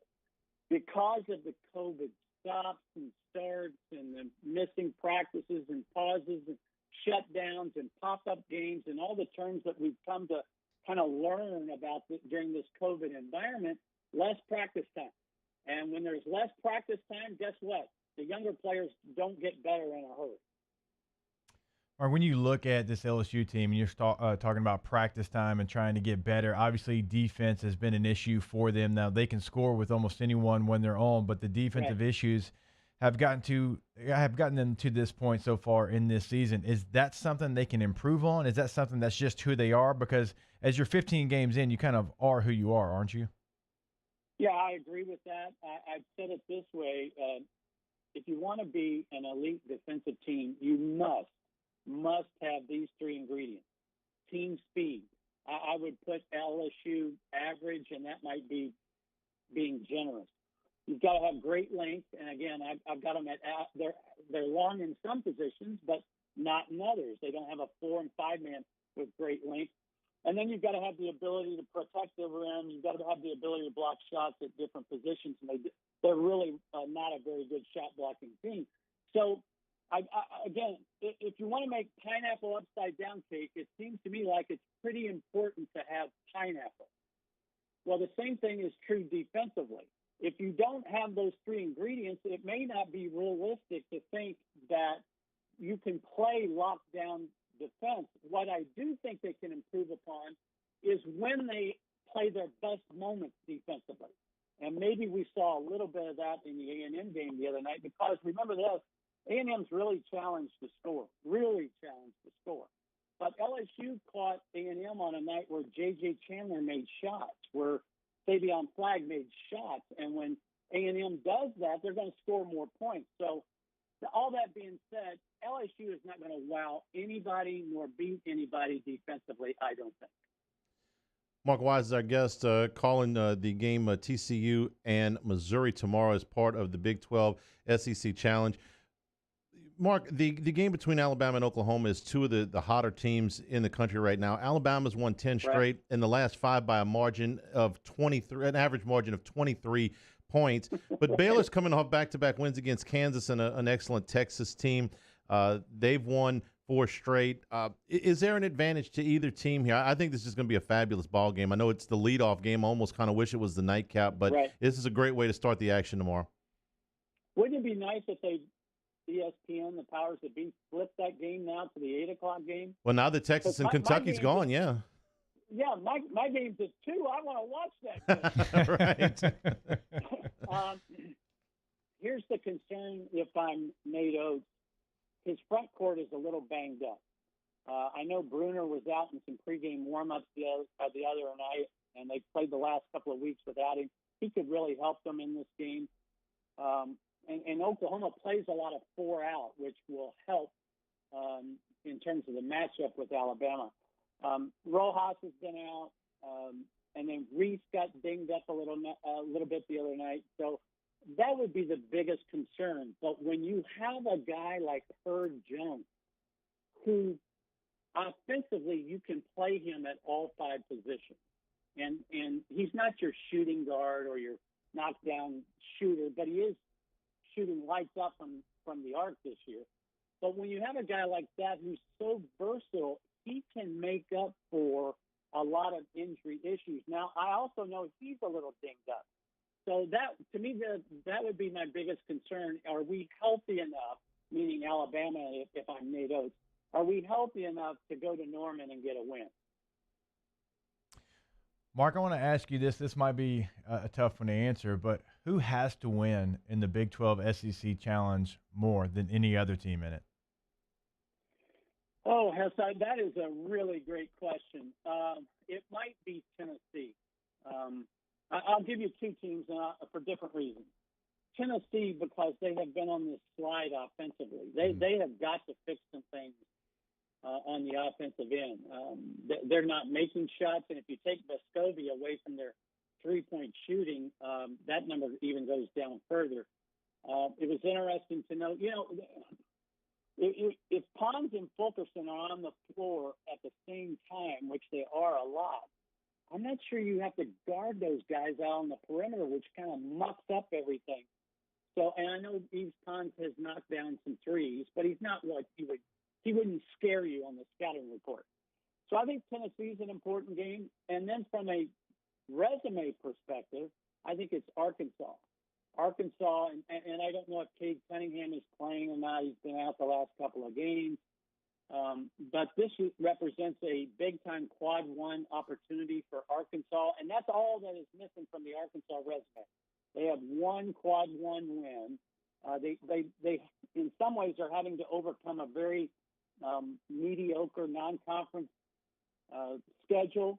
They were supposed to play at Tulsa, which was kind of their, feature non-conference early game, and that got shut down. So as a consequence, I think it's a real important game for Arkansas. Mark, thank you so much for spending some time with us this afternoon. Have a good call on tomorrow's game between TCU and Missouri, and enjoy the basketball. Thanks for spending some time with us. Enjoy the weekend. All right, guys. Thanks very much for having me on. Mark Wise, ESPN College Basketball, will be a part of that Big 12 and SEC Challenge tomorrow. I was really bummed the 2 years that LSU wasn't in this thing. I was too, yeah. So, and especially because one of the years, that they had that Sweet 16 team and they weren't in this thing, because it goes back to the prior years when they weren't as good, and you have to be in the top 10 to be in this from the SEC side of it. So it's produced some really quality things. I mean, we remember Buddy Hield for Oklahoma coming in here. I mean, this has produced some really good basketball. So I'm looking forward, and I'm here to tell you, I watched that Texas Tech West Virginia game earlier this week. I mean, Will Wade's referred to it half a dozen times this week as an absolute nightmare. He ain't lying. No, he's not. And that's a good team. Not only like LSU and Texas Tech, but if I'm the Florida Gators going against Huggy Bear in West Virginia, like, I'm surprised Mark, because Mark, when he's not calling ESPN games, he does Florida Gator Radio Network. I'm surprised he didn't say Florida might have the most pressure to win when you look at where they sit and what that could do to build their resume. Well, a big win for the Gators. Oh, my good. In Morgantown? Yeah. I mean, I know it's not typical Morgantown because of the restrictions, but it's still a tough place to play. No, maybe it's not from that standpoint, but you realize it was all Gonzaga could do to go up there. It took them forever to pull away in that game. So that is still, I understand that this year is not anything close to normal. But Gonzaga and Baylor are by far the best 2 teams in the country. And the Zags, look, man, I know they had some injury issues in that game, but, look, it was all they could do. And that was one of the few games I think that they didn't cover in the pre-conference. And now they're just into the through the West Coast Conference, I mean, they're just going to cruise. It's a matter of are they going to win by 22 or 32. It's just how they feel that particular night. But in that non-conference part where they know they have to win those games, look, that game against West Virginia, they gave them all they wanted. And they played West Virginia a couple of years ago in the NCAA tournament. That's just a team, as we know, they don't give up. They're not going to let you breathe. Even if they're down 17, they're still coming with the same tenacity that they started when this thing tipped off. It's a very difficult matchup. And going back and watching that Texas Tech game when they went against them, Texas Tech didn't back down either. They were right there in the grills of West Virginia players. That's the best game I've seen so far this year. To have both teams have a double-digit lead in opposing halves, and to have the game come down to the last possession, and you got to hit a shot, and you do hit a shot, and that's the difference, and you just, half a possession better. That, to me, was compelling basketball. So you're right. Florida got their work cut out for them, as does LSU tomorrow. First class, second class, no class coming up. That will be next here, Hanging with Hester and Hanny, 104.5 ESPN Baton Rouge. Hangin' with Hester and Hanny. In times of need, get a full list of phone numbers, websites, and other important emergency information on the Demco Stormwatch page at 1045ESPN.com. Hey guys, this is Ryan Terrio with Mercedes-Benz of Baton Rouge, and you've got to come see us for the New Year's Certified Pre-Owned event. CPO vehicles come with an unlimited mileage warranty, and right now we're offering a 2-month payment credit up to $1,500, as well as 1.99% for 36 months on all eligible models. Check them out at mbobr.com or go see my guys Nick and Hess to take your new year up a gear. See dealer for complete details and exclusions. Qualified customers only. Subject to credit approval by NBFS. Must take delivery by March 1st. 2021. Have you been issued a ticket for texting, speeding, or other traffic violations? Have you made a mistake? We all have. You're not a bad person. Call the law offices of O.C. Brown at 225-343-1111 or connect with us online at ocbrown.com. Happy New Year from Corvell Toyota in Opelousas. You can get into a Corolla for $239 a month with only $2,000 down, or choose from our pre-owned selection. So come on down to Happy Town. That's Corvell Toyota in Opelousas, Happy Town, USA. I've been doing business with Luba for 25 years. They're dependable, trustworthy. It's just the attention to detail with our clients. Our folks have years and years of experience. They're highly trained professionals, but many companies have that asset. What I'd like to think makes Luba a bit different is that we use those talents in a way that truly is dedicated to serving the needs of the folks who depend on us. This isn't just another day. It's so much more. Kelly's life was put on hold when her auctioneer primary care doctor discovered a rare blood disorder. Her doctor connected her to an auctioneer care team of cancer, heart, and kidney specialists. With multiple primary care locations around Baton Rouge, same-day appointments, and online scheduling, we're relentless about keeping you healthy. Auctioneer Baton Rouge, innovating healthcare for Kelly. Gulf Coast Office Products is a nationally recognized Savin office equipment dealer based right here in Louisiana. Over 100 employees strong, Gulf Coast has the boots on the ground to support all vertical markets, from education, engineering, legal, and finance. With the latest in office technology, from desktop to production segment units, Gulf Coast and Savin have the perfect fit for you. Call 225-756-2644. That's 756-2644 for Gulf Coast Office Products. ServiceMaster Elite create clean, disinfected work environments. As a local business, we take pride in serving the New Orleans and Baton Rouge areas. Our cleaning protocols follow CDC and OSHA standards for healthcare settings, offices, senior living, restaurants, and industrial plants. Contact ServiceMaster Elite to get your operation ready for reopening with germ disinfection cleaning. ServiceMaster Elite, the trusted choice in professional cleaning since 1996. At All-Star Toyota, you get it all. If you're in the market for an all-new Toyota vehicle, come see our friendly and knowledgeable sales team at All-Star Toyota. Located in Baton Rouge at the corner of Airline and Goodwood, we've been serving our community since 2005 by offering a large selection of new Toyota cars, trucks, and SUVs. Get behind the wheel of your dream car and take a test drive at All-Star Toyota today.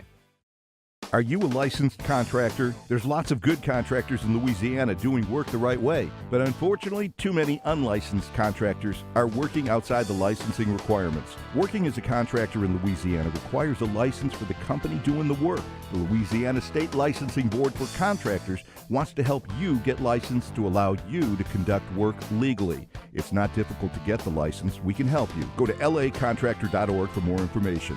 Licensed contractors, it's the law. Hey, it's Matt Moscona inviting you to join us for Friday's AFR, presented by Don Juan Cigar Bar. The Riot Radio Hours return, and Pat Bradley of the SEC Network previews LSU, Texas Tech, and hoops. Join us 3 to 6, 104.5 ESPN Baton Rouge.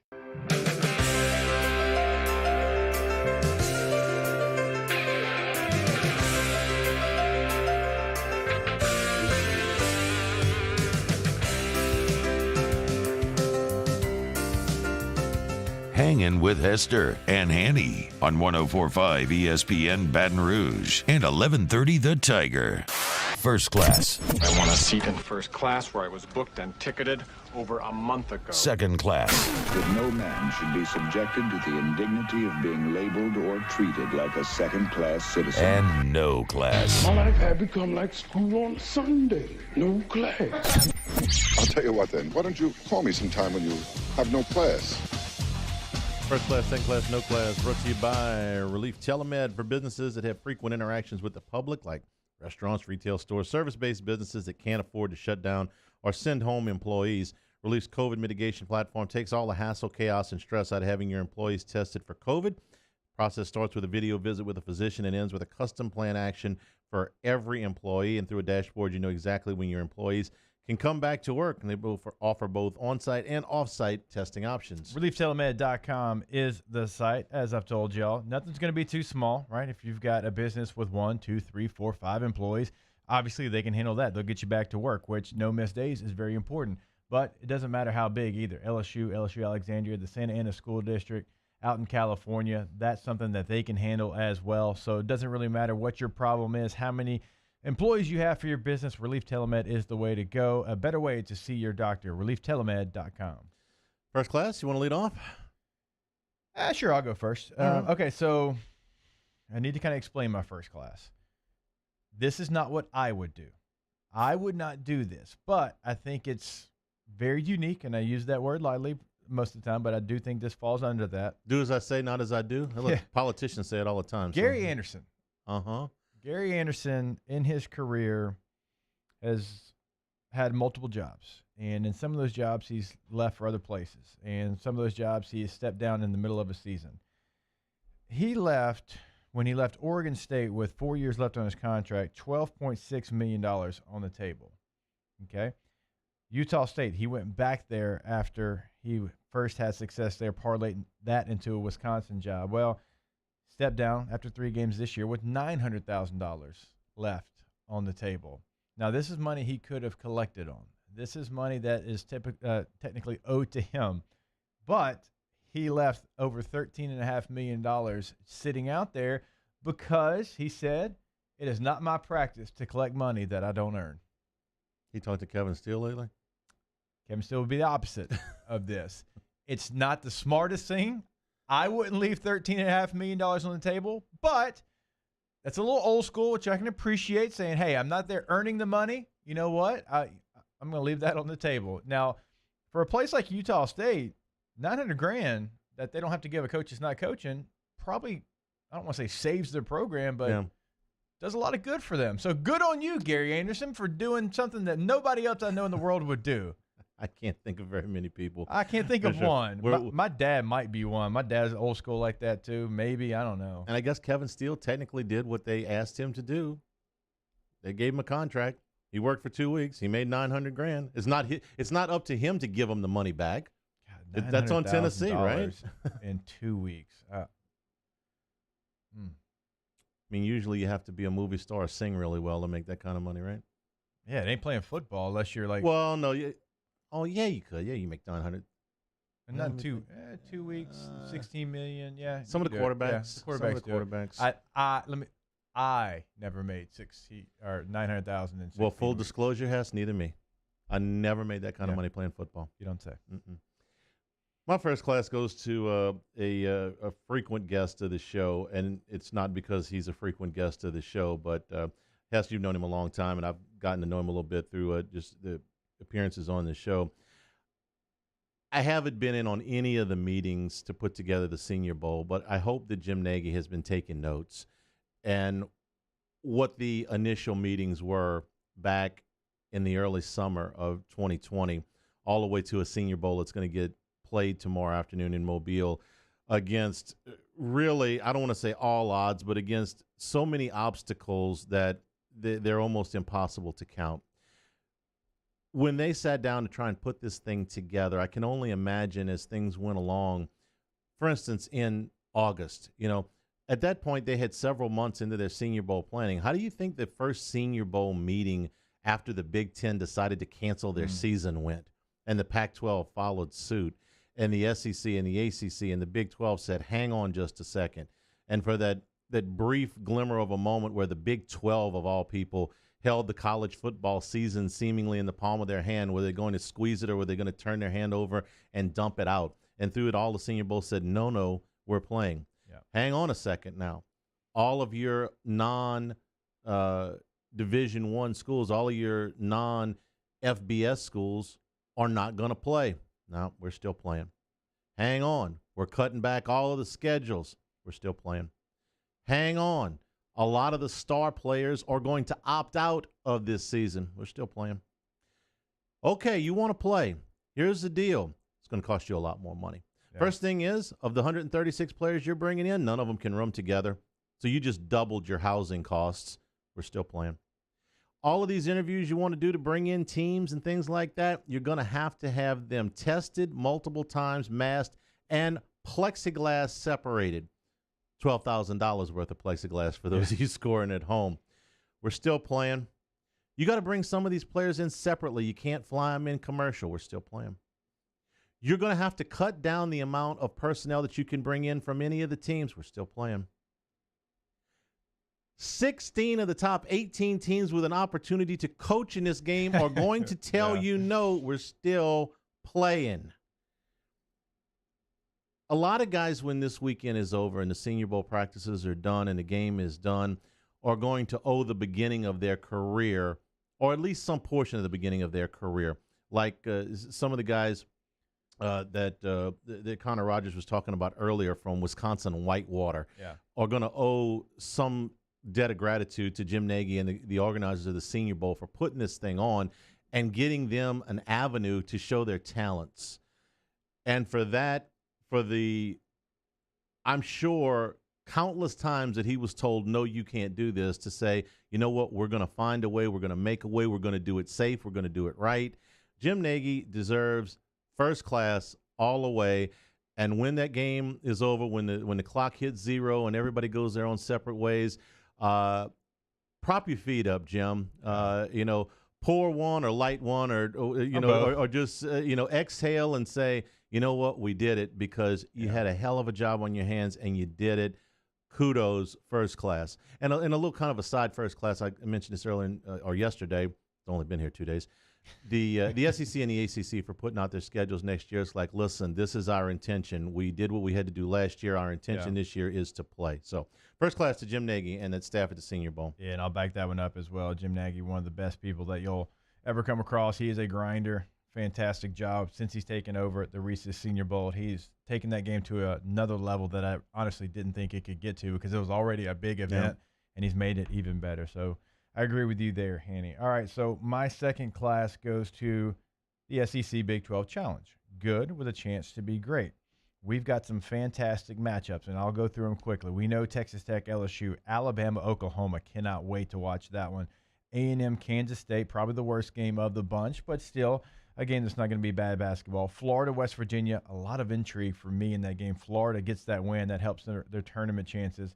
TCU and Mizzou, Auburn at Baylor. Oof, talk about some points. There's going to be some points in that game, even though I know how good Baylor is on defense. Arkansas, Oklahoma State, Kansas and Tennessee, Iowa State, Mississippi State, and Texas, Kentucky, of course, did get canceled there. So we won't have that one. But still, the SEC has an opportunity to get some big wins.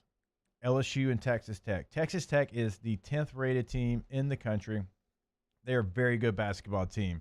LSU, if they go get that victory, by far their biggest win of the season, and can give them some confidence as they finish out this very tough slate they still have on their SEC schedule.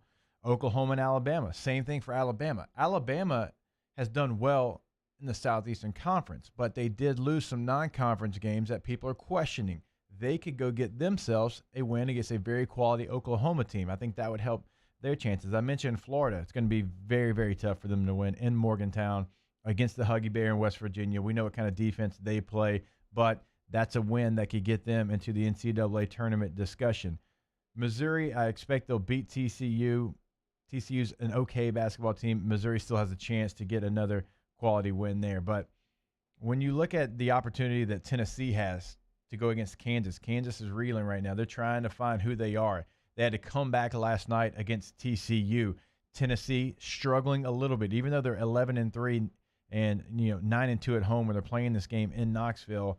Still, even though Kansas isn't Kansas, that's an opportunity to get a big victory for you as you finish down the rest of your SEC schedule and kind of get off the little bit of a skid that you're on. And you won the last game out, but it was against the Mississippi State team that you should have dominated. You only win that game by 3 points. So a lot of SEC teams have the ability to go out there and get big victories against these Big 12 schools.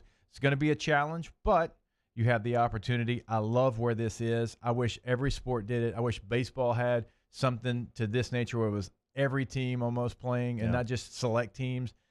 Football, I know it would be a little bit more difficult, but, man, how fun would that be if you matched up with one conference one weekend, Hanny, and you went R1 versus your one, R2 versus your two. You imagine the intrigue in that? Yeah, your 2021 non-conference schedule was determined upon the 2020 order of finish. Right. That would be so good. Phenomenal. My second class is kind of piggybacking a little bit, but it's more from just an LSU angle. Right now, LSU is clearly, I would say, on the right side of the bubble, but they are pretty much on the bubble with an NET of 34 and of 33. And you look at LSU's resume, and it's a very clear case of who have you beaten. And their best wins, they've got 2 quad 1 wins, one of them against Arkansas and one of them against Ole Miss. So it's not a very thick resume, and they don't have any quadrant 2 wins at all. They've only got one quadrant 2 game that has been played. A little bit of this is because the league schedule, the portion of their league schedule that they have played has not been all that tough. South Carolina, Georgia, and Texas A&M are all quadrant 3 games right now. But LSU will have an opportunity. Here's the good with a chance to be great. The good part is you're in. If the tournament started today, you're in. You're a 9 or a 10 seed, but you're in. You're on the right side of the bubble, but you got to be careful.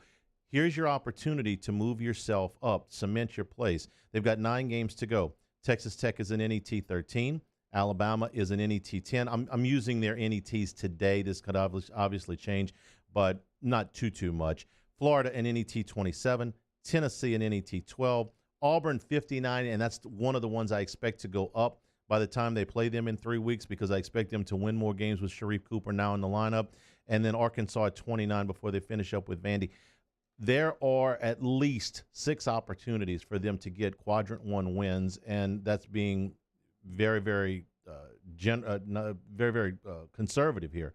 So good with a chance to be great. You've been good enough to put yourself in the tournament. You've put yourself in position to move up. The schedule is there. It's not like one of those deals where, man, look, we don't have any games left on our schedule where we can prove something. No, that's not their problem. But you got to go out and you got to win a certain amount of these games, and you can really cement your spot in the NCAA tournament, even move yourself up in the seedings. I mean, if you go 6-3 against this group, which would be a heck of a haul, you probably move yourself up 2, 3, maybe even 4 spots in the seeding. So very pivotal spot. It starts tomorrow with Texas Tech in the PMAC for LSU basketball. We're going to take a break. We'll do our no class when we come back here. Hanging with Hester and Hanny is brought to you by Richard's Honda, home of the warm, fuzzy feeling. 104.5 ESPN Baton Rouge. Hanging with Hester and Hanny. All right, brought to you by Richard's Honda every single day, the title sponsor of the show here. And you can find them online at richardshonda.com. They have 408 new vehicles in stock right now. Right there on the homepage of the website, You can search for whatever you are looking for. And I tell you, every single day, they've got something for everyone. If you're looking for a car, they've got the Accord, the Civic, and the Fit. If you're looking for a hybrid, the Accord hybrid, the Clarity plug-in hybrid, the Insight. Of course, the CRV hybrid, which is that midsize SUV hybrid. Speaking of midsize SUVs, they have the CRV, the HRV, and the Passport. If you're looking for a full-size SUV, they've got the Honda Pilot. If you're looking for a minivan, which the Hesters drive around town, they've got the Odyssey. They have the Ridgeline truck as well over there. So there's something for everyone over at Richards Honda. That's 13413 Millerville Greens Boulevard in Baton Rouge. That's I-12 and Millerville. When you add in the pre-owned vehicles, over 700 on the lot over there. Again, check them out online at richardshonda.com. That's Richards Honda, as always, home of the warm and fuzzy feeling. Off the Bench, Hangin with Hester and Hanny, after further review and more, are all live daily on the 104.5 ESPN Baton Rouge YouTube channel. Subscribe now to interact with us inside the live chat driven by Bayou Ford.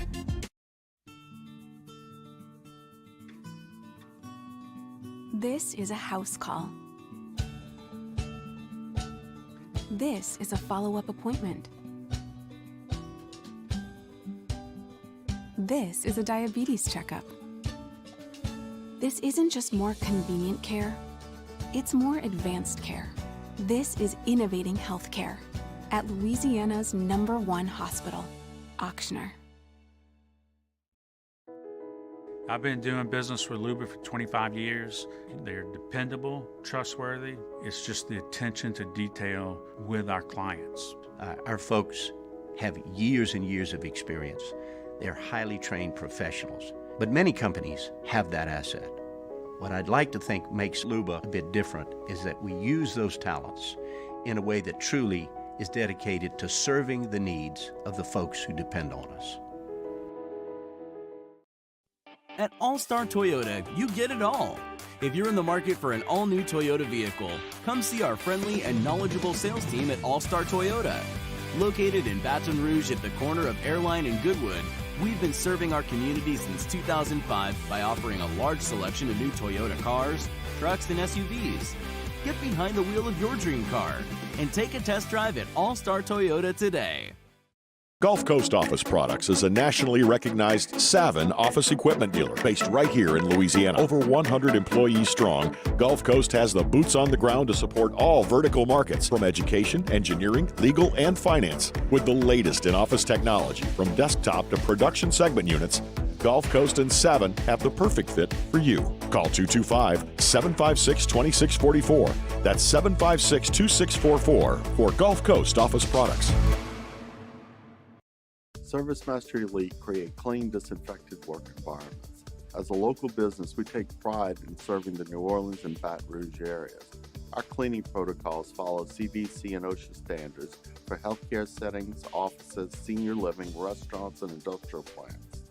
Contact ServiceMaster Elite to get your operation ready for reopening with germ disinfection cleaning.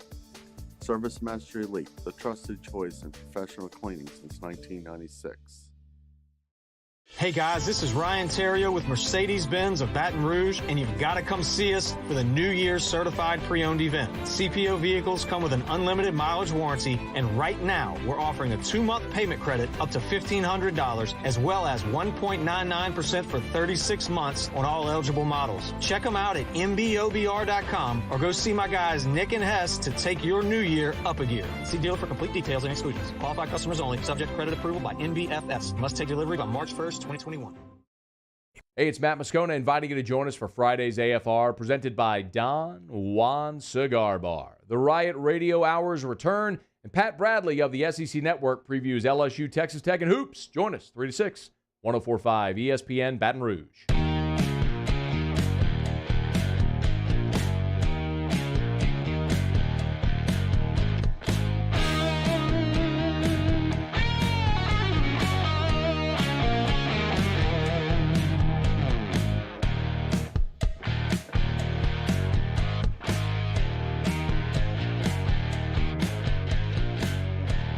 Hangin with Hester and Hanny on 104.5 ESPN Baton Rouge and 1130 The Tiger. And we're brought to you by Richards Honda, home of the warm and fuzzy feeling. All right, going to the no class portion of first class, second class, no class. You're up. All right, so my no class is something that has bothered me for a very, very long time. And I tweeted about it last night. The final 1 minute and 30 seconds of any close college basketball game, and when I say close, really 12 points and under, takes 84 years to finish off. You ought to watch an NBA game. It takes so long. Well, but in the NBA, if it's 12, it's like it's over. Outside of like TV commercials. Like when a coach, there's like 7 seconds left, you're down 10, and you're either still fouling or you're calling a timeout to set up a play. This isn't Rock and Jock on MTV. There's no 10-point shot if you shoot it from half court. That's not what's allowed. It does take forever. You're losing the game. And I'm sitting there, and I'm so used to it. I'm kind of numb to it. I'm watching Bradley and Valparaiso. It was a double overtime game. I was like, that's a pretty good game. I'm just going to sit here and I'm going to watch this. You know, the boys were already in bed, and Katie was getting ready for bed. I'm going to watch this real quick. It was, and they were in double overtime. The second overtime, 37 minutes. It was 37 minutes between when the overtime started and when it finished. A 5-minute overtime period took 37 minutes. That seems like a long time. College coach, I realize that 1 in a million times, if you're down 10 with 30 seconds left, maybe you can come back. Hell, we've seen the Pelicans blow a 6-point lead in 20 seconds. Oof. You remind me of that. Please don't call a timeout to draw up the play when there's no Rock and Jock 10-point line. It ain't going to happen. Just tip your cap and live to play another day. Time to move on, right? If you haven't watched a lot of college basketball this season, if the whole whatever it is we're living in has completely thrown off your sports watching schedule, you usually watch more college basketball than you are this year, or if you're one of those college basketball fans that's only a college basketball fan in March, let me clue you in on something. If you're going to tune in on Selection Sunday and hadn't watched a game all year, and you go, "Well, hop on." Let me give you some schools and give you some numbers. If you haven't been watching college basketball, these are power ranking numbers and schools. Let's play a little match game here on First Class, Second Class, No Class. So I'm going to give you 6 schools, and I'm going to give you 6 numbers. Let me see how you do here. You ready? Here's the schools: Drake, Duke, Colgate, Kentucky, Loyola Chicago, Michigan State. Okay. All right, so you're Drake, undefeated, Duke, right? Colgate, Kentucky, Loyola Chicago, Michigan State. That's your 6 teams. Here's your 6 power rankings: 9, 11, 25, 80, 82, and 101. Now, I'm kind of giving away where I'm going with this, right? Sorry. But you want to take a shot at where Drake is: 9, 11, 25, 80, 82, or 101. All right, so I've probably been listening to the Outfather a little too much. I know Drake is undefeated. They are number 9. Yeah. Colgate, perennial powerhouse, right? Yeah. 11, 25, 80, 82, or 101. I would assume towards the top. 11. Yeah. Loyola Chicago, 25, 80, 82, 101. Those are the ones that are left. Probably closer to the top than the other numbers. 25. I did a bad job of setting this up, right? Kentucky, 80, 82, or 101. Not that it matters. 80. 80. Hey. Very good. Duke, 82. Michigan State, 101. Michigan State, by the way, looked like a lost basketball team against Rutgers. I had never seen an Izzo team look like that. You're lost correct. 30. Especially offensively, they couldn't 37, score. I think, total. Oh, my goodness. It was like watching a junior college team play a Division I school. Drake, Colgate, Loyola Chicago, all in the top 25. Kentucky, Duke, and Michigan State, all 80 or below. Those 3 schools, and North Carolina was in this bunch up until about a week and a half ago. They play better. You're right. They are now into the top 50 just by a little bit. They're not quite in, but they can see it from here. But Kentucky, Duke, and Michigan State are going to have to win their conference tournaments to get in the NCAA tournament as we turn the calendar towards February here. Think about that for a second. When's the last time? I know Duke had the year that Krzyzewski had his back surgery, and Kentucky had the year where everything went kaplooey and they had to play, was it Robert Morris or something like that? Yeah. And so everybody has a day. But for the 3 of them to all have, I mean, I know it's a COVID year and all that stuff, but wow. The blue bloods of college basketball is kind of where I'm going with this. Like, what the heck happened to you guys? And it's not just them. No, it's not. For instance, NC State is 81, but Boise State is 24. Cincinnati's 125, but Colorado is 17. I mean, I could do this for a segment and a half, but you get the gist of it. This is anything but a normal year for college basketball, and you're going to look up and see NCAA tournament brackets with Drake, Colgate, and Loyola Chicago, but not Kentucky, Duke, and Michigan State. Wow. Hey, and you could have, if you wanted to, probably added Winthrop in there. Could have, yeah. Like I said, I could do another half a segment on just numbers and like this doesn't match in any normal year. This is not a normal year. It's not, and even though Kansas is a top 15 team, they've been on a slide as of late, and they're not going to win the Big 12 for the first time. And how many years is it? I mean, it's something crazy. I think George Bush was in office. Yeah, I mean, it's early 2000s. So and they're not bad. They're not bad, but they're not great. No, they're not what they usually are because Baylor is so good this year, because Oklahoma is very good and streaking, and because Texas has their best team under Shaka Smart. This is Shaka's best team since he's been at UT. So just for Kansas, they're good, but they're not elite, I guess, by their normal standards. We'll take a break. College basketball, speaking of which, has lost one of its Hall of Famers. We'll tell you about the life of John Chaney, who passed away earlier today. This is Hangin' with Hester and Hanny, 104.5 ESPN Baton Rouge. Hangin' with Hester and Hanny. You know, the Hester boys are taking great advantage of the services over at Patient Plus, whether it be for sports physicals or you get a little bit of you fall down, you got a broken bone, you're running a fever, you got a sore throat, you need to take them in to get tested for any of a number of things. Or if you're looking to maybe get a little international travel going, I know some friends of ours are choosing to travel during the Mardi Gras holiday that's coming up because there really is no Mardi Gras here this year. COVID testing for international travel. It's all a part of the service at the 6 locations here in the area of Patient Plus. PatientPlusUC.com is the website. Remember, online check-in is available. Walk-ins are also welcome as well. So they make it convenient. If you've got a problem, they're going to be there to fix it. 9 a.m. until 9 p.m., 7 days a week. It doesn't get any easier than that. So no matter what it is, remember, they can handle so many things that other urgent cares cannot. For more information, go to PatientPlusUC.com. Get in, get better. Our listeners fire off their opinions on the JimsFirearms.net hotline at 499-1045. Keep listening for your next chance to shoot us your thoughts with the JimsFirearms.net hotline on 104.5 ESPN Baton Rouge. This isn't just another day. It's so much more. Kelly's life was put on hold when her auctioneer primary care doctor discovered a rare blood disorder. Her doctor connected her to an auctioneer care team of cancer, heart, and kidney specialists. With multiple primary care locations around Baton Rouge, same-day appointments, and online scheduling, we're relentless about keeping you healthy. Auctioneer Baton Rouge, innovating healthcare for Kelly. Are you a licensed contractor? There's lots of good contractors in Louisiana doing work the right way, but unfortunately, too many unlicensed contractors are working outside the licensing requirements. Working as a contractor in Louisiana requires a license for the company doing the work. The Louisiana State Licensing Board for Contractors wants to help you get licensed to allow you to conduct work legally. It's not difficult to get the license. We can help you. Go to lacontractor.org for more information. Licensed contractors, it's the law. At All-Star Toyota, you get it all. If you're in the market for an all-new Toyota vehicle, come see our friendly and knowledgeable sales team at All-Star Toyota.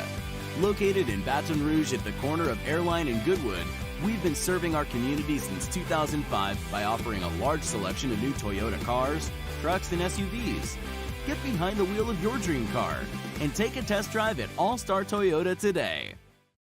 ServiceMaster Elite create clean, disinfected work environments. As a local business, we take pride in serving the New Orleans and Baton Rouge areas. Our cleaning protocols follow CDC and OSHA standards for healthcare settings, offices, senior living, restaurants, and industrial plants. Contact ServiceMaster Elite to get your operation ready for reopening with germ disinfection cleaning. ServiceMaster Elite, the trusted choice in professional cleaning since 1996.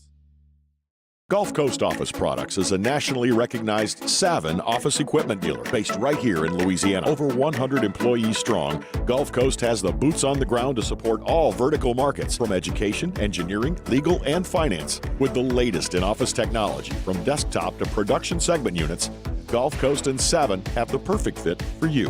Call 225-756-2644. That's 756-2644 for Gulf Coast Office Products. Hey guys, this is Ryan Terrio with Mercedes-Benz of Baton Rouge, and you've got to come see us for the New Year's Certified Pre-Owned event. CPO vehicles come with an unlimited mileage warranty, and right now we're offering a 2-month payment credit up to $1,500, as well as 1.99% for 36 months on all eligible models. Check them out at mbobr.com or go see my guys Nick and Hess to take your new year up a gear. See dealer for complete details and exclusions. Qualified customers only. Subject credit approval by NBFS. Must take delivery by March 1st, 2021.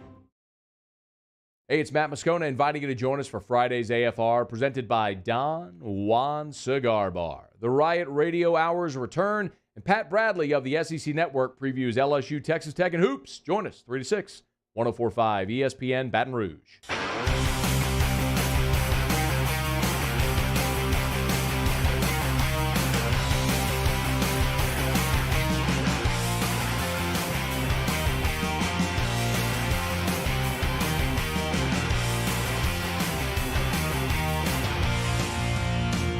Hangin with Hester and Hanny on 104.5 ESPN Baton Rouge and 1130 The Tiger. College basketball loses a Hall of Famer in John Chaney, the legendary Temple basketball coach, passed away. I think it's a little bit unclear whether it was late yesterday or early today, but he's passed away at the age of 89. Temple went to the Elite Eight 5 times under John Chaney. He was inducted into the Basketball Hall of Fame in 2001, made 17 trips to the NCAA tournament with Temple, also won a Division II national title at the appropriately named, I guess, Chaney University. Right. His best team was in 1988. Temple was 32-2.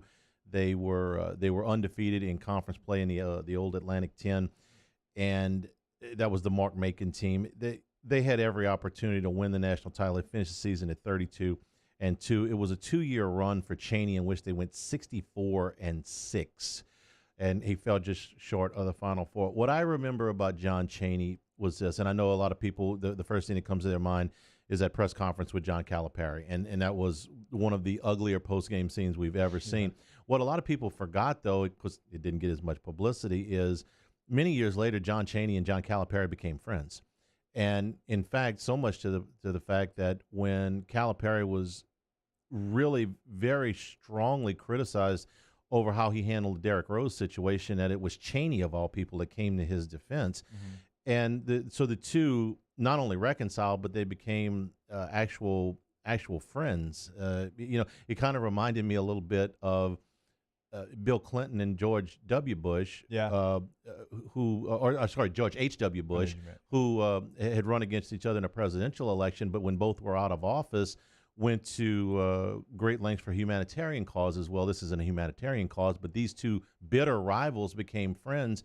And what I remember about Chaney's teams is pack your lunch because you're going to have to work your behind off to beat them. He had some very talented teams. Later in his career, that talent level slid. He was at his best in the 80s when Temple was as hard a team to beat as there was going. But his teams played hard. If you watch the John Chaney team, the one word you would never use is soft. Maybe they didn't have a lot of shooters in a given year. Maybe they didn't have the ability to score a lot of points, but they played hard, and they would bring it defensively every single night. So Chaney passes away at the age of 89. Man, we've lost some of the real icons of 80s college basketball here in the last year. We lost John Thompson. We lost Lute Olson. Now John Chaney just over the last 6 or 7 months. To me, the college basketball peaked in the 80s. The 70s was the build-up, and Magic and Bird, and that 79 final, the sport exploded then.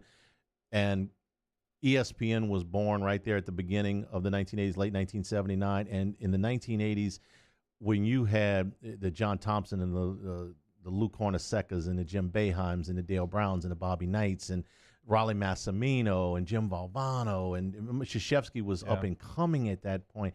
Jerry Tarkanian, man, college basketball was something to watch.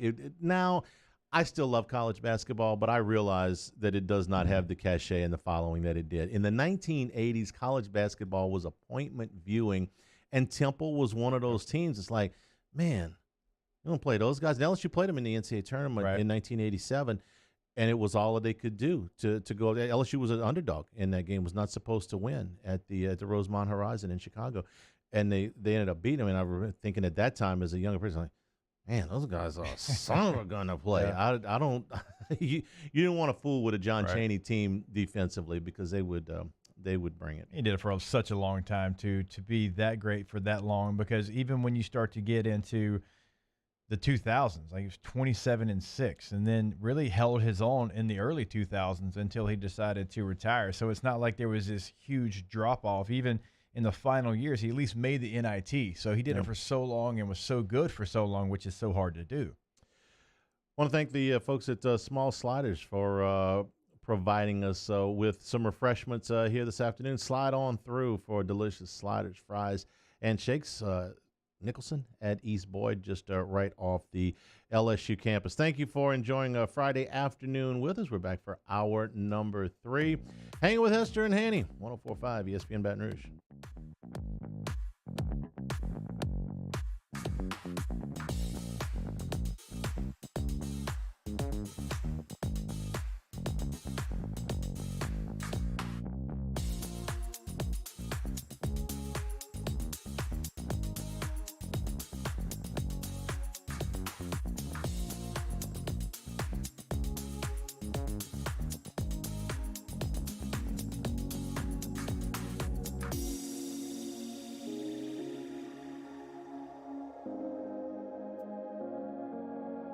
Hangin' with Hester and Hanny.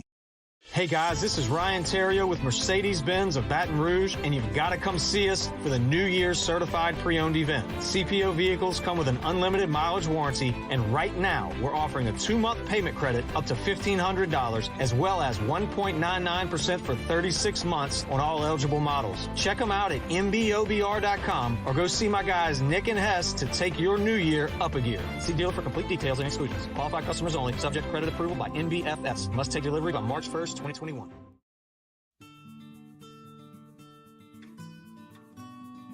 This is a house call. This is a follow-up appointment. This is a diabetes checkup. This isn't just more convenient care, it's more advanced care. This is innovating healthcare at Louisiana's #1 hospital, Auctioner. I've been doing business with Luba for 25 years. They're dependable, trustworthy. It's just the attention to detail with our clients. Our folks have years and years of experience. They're highly trained professionals. But many companies have that asset.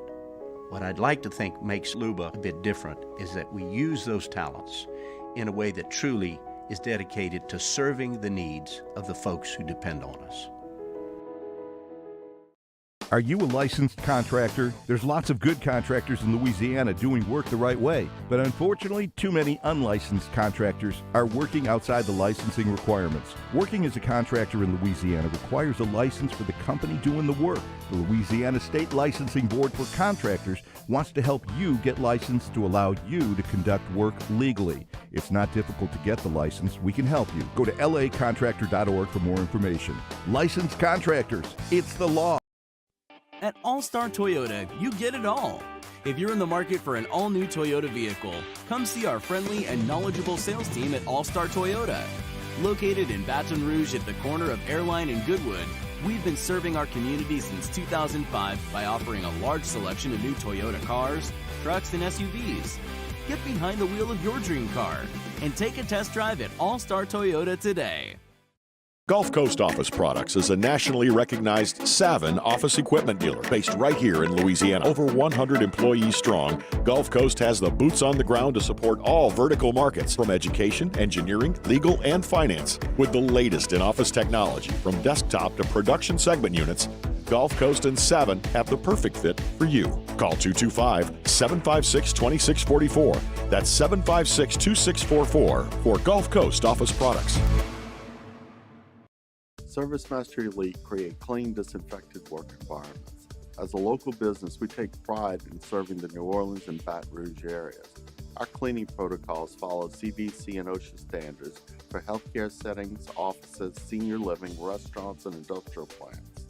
Contact ServiceMaster Elite to get your operation ready for reopening with germ disinfection cleaning. ServiceMaster Elite, the trusted choice in professional cleaning since 1996.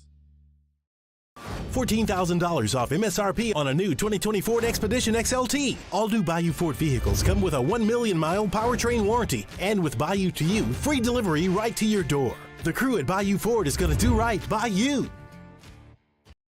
Sports wouldn't be the same without the die-hard fans. That's why we're highlighting the fans that do the most. 104.5 ESPN Baton Rouge brings you the Citizens Bank Fan of the Week. Check it out at 1045ESPN.com, the Citizens Bank Fan of the Week.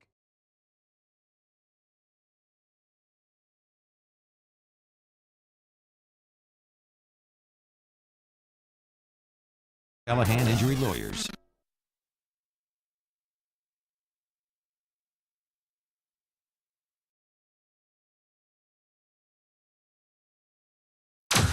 Now, Hangin with Hester and Hanny with Jacob Hester and Charles Hanagriff. Hester and Hanny on 104.5 ESPN Baton Rouge and 1130 The Tiger. Alongside Jacob Hester, here's Charles Hanagriff.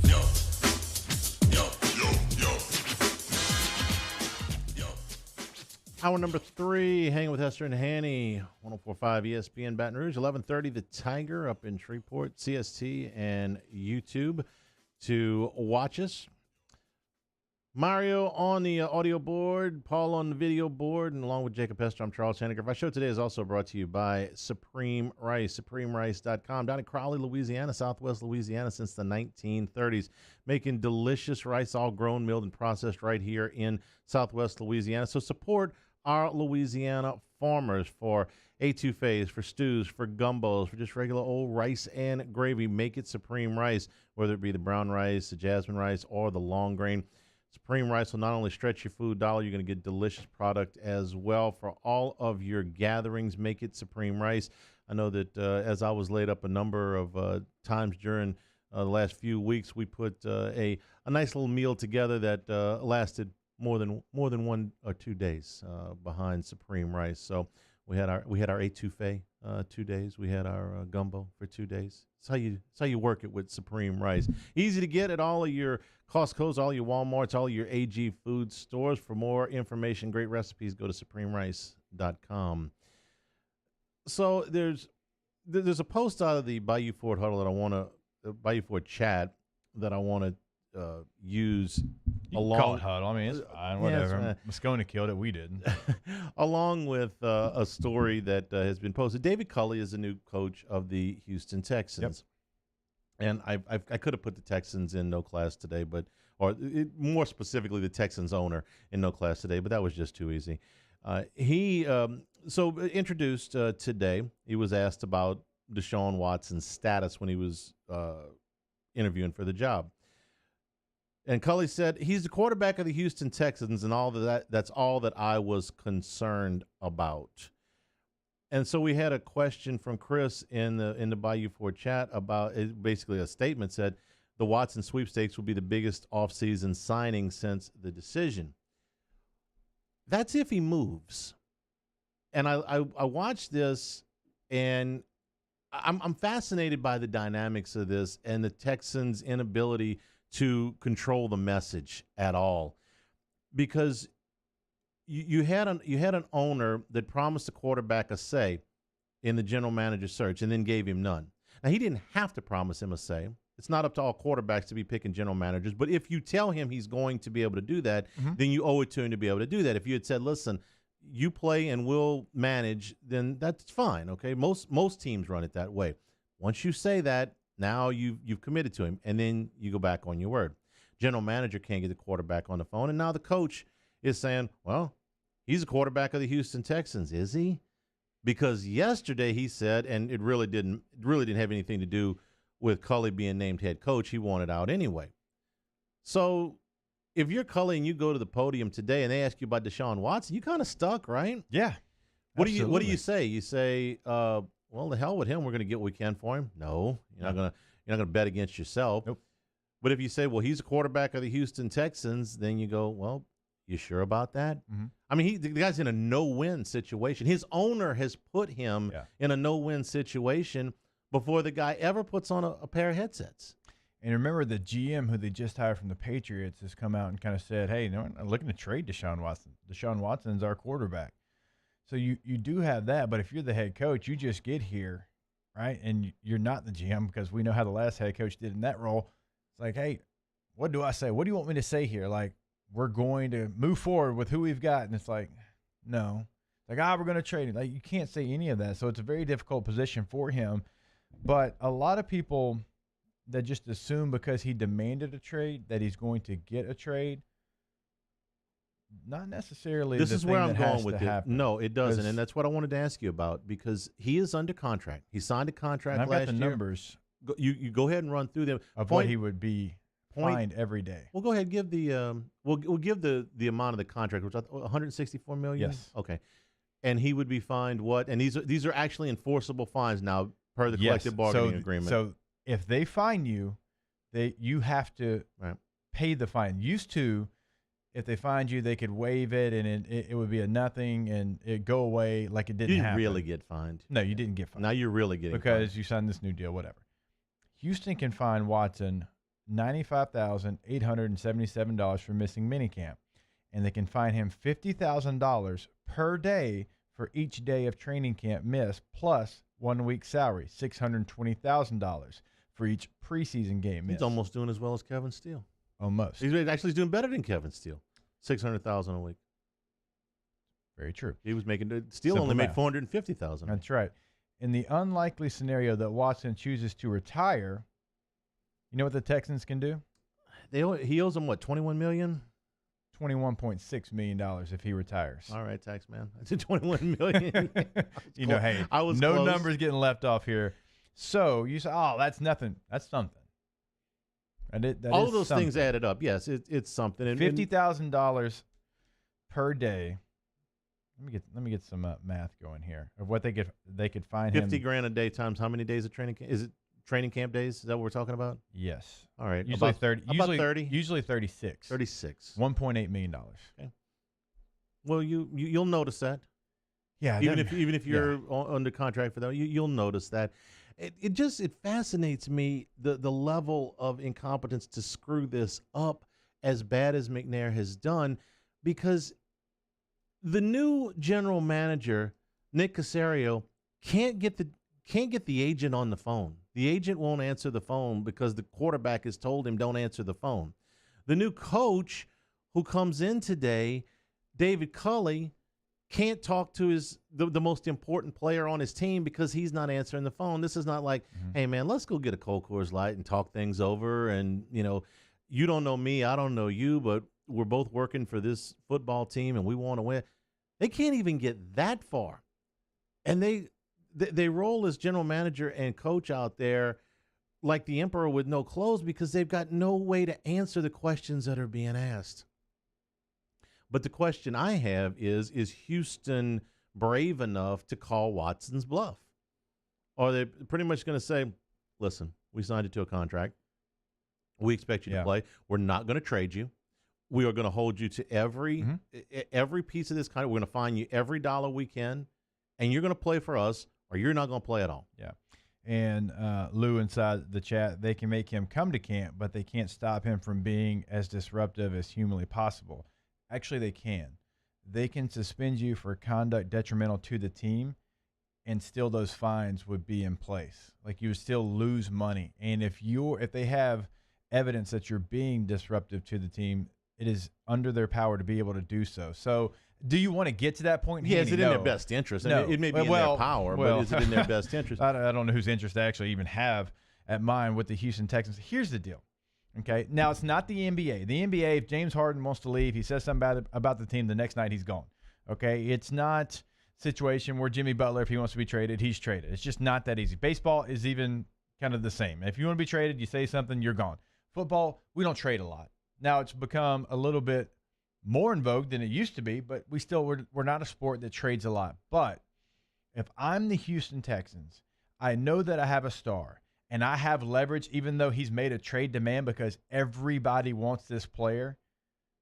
I want to get everything I possibly can, because once a player has made up his mind that he doesn't want to be there, you know what's going to start to go is him showing up at 4:30 a.m., him staying until 6:30 at night to do film, him doing the things in the community, him doing the extra things that it took for Deshaun Watson to be who Deshaun Watson is, which is a top 5 NFL quarterback, right? So it doesn't help you. None of this helps. And you still have leverage if you're Houston. Because most of the time when someone demands a trade, you lose leverage. They don't, because every team outside of 6, maybe 6, would want Deshaun Watson if they could get him. Okay, so I'm with you on most of that. The one part is that he can't force his way out. We've seen star players, not star quarterbacks necessarily, but star players very recently force their way out. Jalen Ramsey was one. Forced his way out of Jacksonville. Basically, you will trade me, okay? Jamal Adams forced his way out of New York. Yep. Now these guys were stars, but they weren't quarterbacks. This is a star quarterback. It is a little bit different. If you're Houston and you get to that point where you're suspending him for conduct detrimental, how can you ever bring him back? It costs him money. It costs you developmental time. It basically it's a lack of institutional control at the professional level. This is as difficult to spot. I don't have a good answer for you. If I'm Nick Caserio or I'm David Culley, I don't have a good answer for you. What do you do if you're in either one of those chairs? You're the GM or the head coach of the Houston Texans, and the owner that you just signed on to work for has created a work environment so toxic that you can't even begin to try and fix it because the guy you got to fix it with won't answer the phone. There's a reason why that job wasn't as attractive as the other jobs. Okay, so you can get on me at this point because when we ranked the jobs, I put the Texans first, and I know you remember why, because of Deshaun Watson and only because of Deshaun Watson. Because once you get past that, then it's Jacksonville's got more picks and Jacksonville's got more Colts cap are a better room. team. Tennessee's a better team. The Colts didn't have a coaching. No, I'm just saying, like in your division. Oh, in your division. Yeah, I was going through and the Jets had more cap room. And, there were always, but Houston had a top 6 quarterback, and nobody else on that list did. They had, Jacksonville's going to be able to draft Lawrence, and maybe he'll be the MVP. Maybe he won't. I don't know. But Watson is a sure thing. And even over the Chargers, who have a exciting young quarterback. We disagreed there, but yeah. Well, you don't like Herbert as much as I do. No, I do. No, I'm saying I had the Chargers job number 1 because of Herbert and the young defense. And I thought that Houston was better, but solely because of. But you take Watson out, Houston doesn't go in my mind from 1 to 2 or 1 to 3. They go from 1 to last. Yeah, and they have what I perceive to be one of the up and dropping owners in all of professional sports. I mean, this guy is an absolute dumpster fire as an owner, and he's an inherited owner. He's not a guy that bought the team. He inherited the team, and he obviously has no idea what to do with it. Sucks if you're a Texans fan, and for right now, it sucks if you're Deshaun Watson, because you kind of been put in a really tough spot here. He could have shut up and just went back to camp, collected his money and stuff, but not going to do that.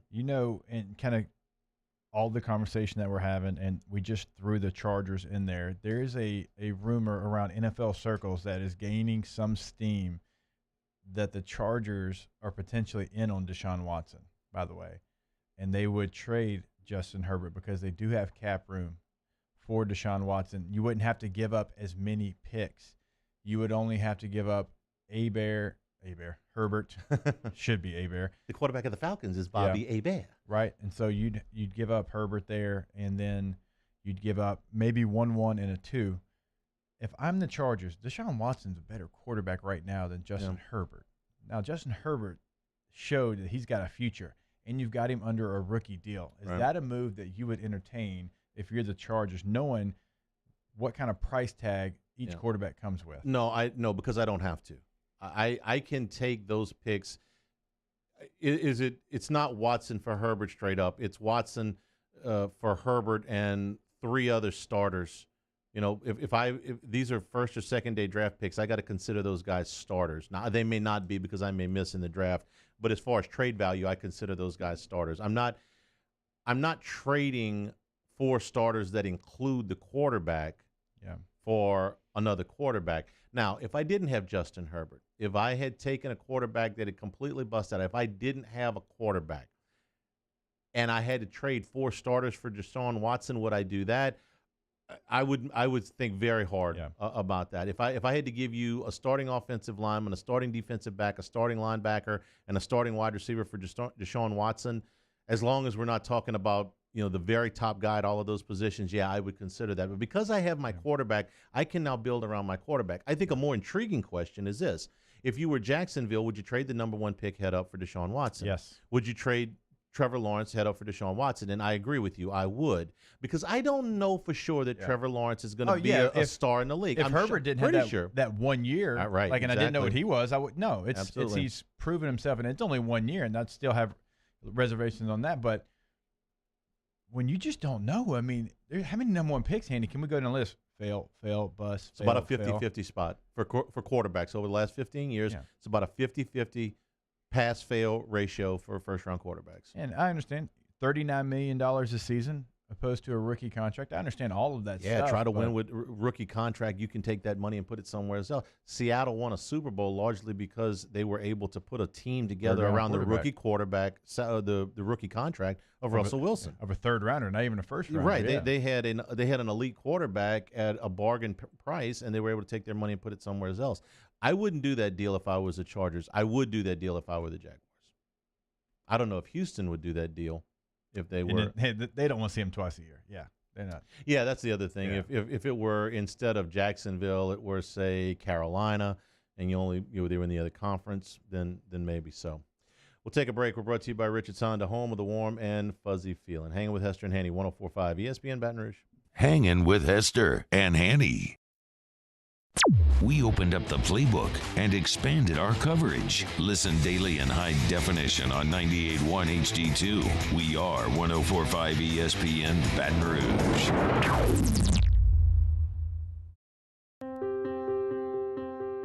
This isn't just another day. It's so much more. Kelly's life was put on hold when her auctioneer primary care doctor discovered a rare blood disorder. Her doctor connected her to an auctioneer care team of cancer, heart, and kidney specialists. With multiple primary care locations around Baton Rouge, same-day appointments, and online scheduling, we're relentless about keeping you healthy. Auctioneer Baton Rouge, innovating healthcare for Kelly. Hey guys, this is Ryan Terrio with Mercedes-Benz of Baton Rouge, and you've got to come see us for the New Year's Certified Pre-Owned event. CPO vehicles come with an unlimited mileage warranty, and right now we're offering a 2-month payment credit up to $1,500, as well as 1.99% for 36 months on all eligible models. Check them out at mbobr.com or go see my guys Nick and Hess to take your new year up a gear. See dealer for complete details and exclusions. Qualified customers only. Subject to credit approval by NBFS. Must take delivery by March 1st, 2021. The winner is the dog with antioxidant vitamin C. Given the choice, why wouldn't you choose the one with antioxidant vitamin C? Choose Vizzy Hard Seltzer. I've been doing business with Luba for 25 years. They're dependable, trustworthy. It's just the attention to detail with our clients. Our folks have years and years of experience. They're highly trained professionals. But many companies have that asset. What I'd like to think makes Luba a bit different is that we use those talents in a way that truly is dedicated to serving the needs of the folks who depend on us. Are you a licensed contractor? There's lots of good contractors in Louisiana doing work the right way, but unfortunately, too many unlicensed contractors are working outside the licensing requirements. Working as a contractor in Louisiana requires a license for the company doing the work. The Louisiana State Licensing Board for Contractors wants to help you get licensed to allow you to conduct work legally. It's not difficult to get the license. We can help you. Go to lacontractor.org for more information. Licensed contractors, it's the law. At All-Star Toyota, you get it all. If you're in the market for an all-new Toyota vehicle, come see our friendly and knowledgeable sales team at All-Star Toyota. Located in Baton Rouge at the corner of Airline and Goodwood, we've been serving our community since 2005 by offering a large selection of new Toyota cars, trucks, and SUVs. Get behind the wheel of your dream car and take a test drive at All-Star Toyota today.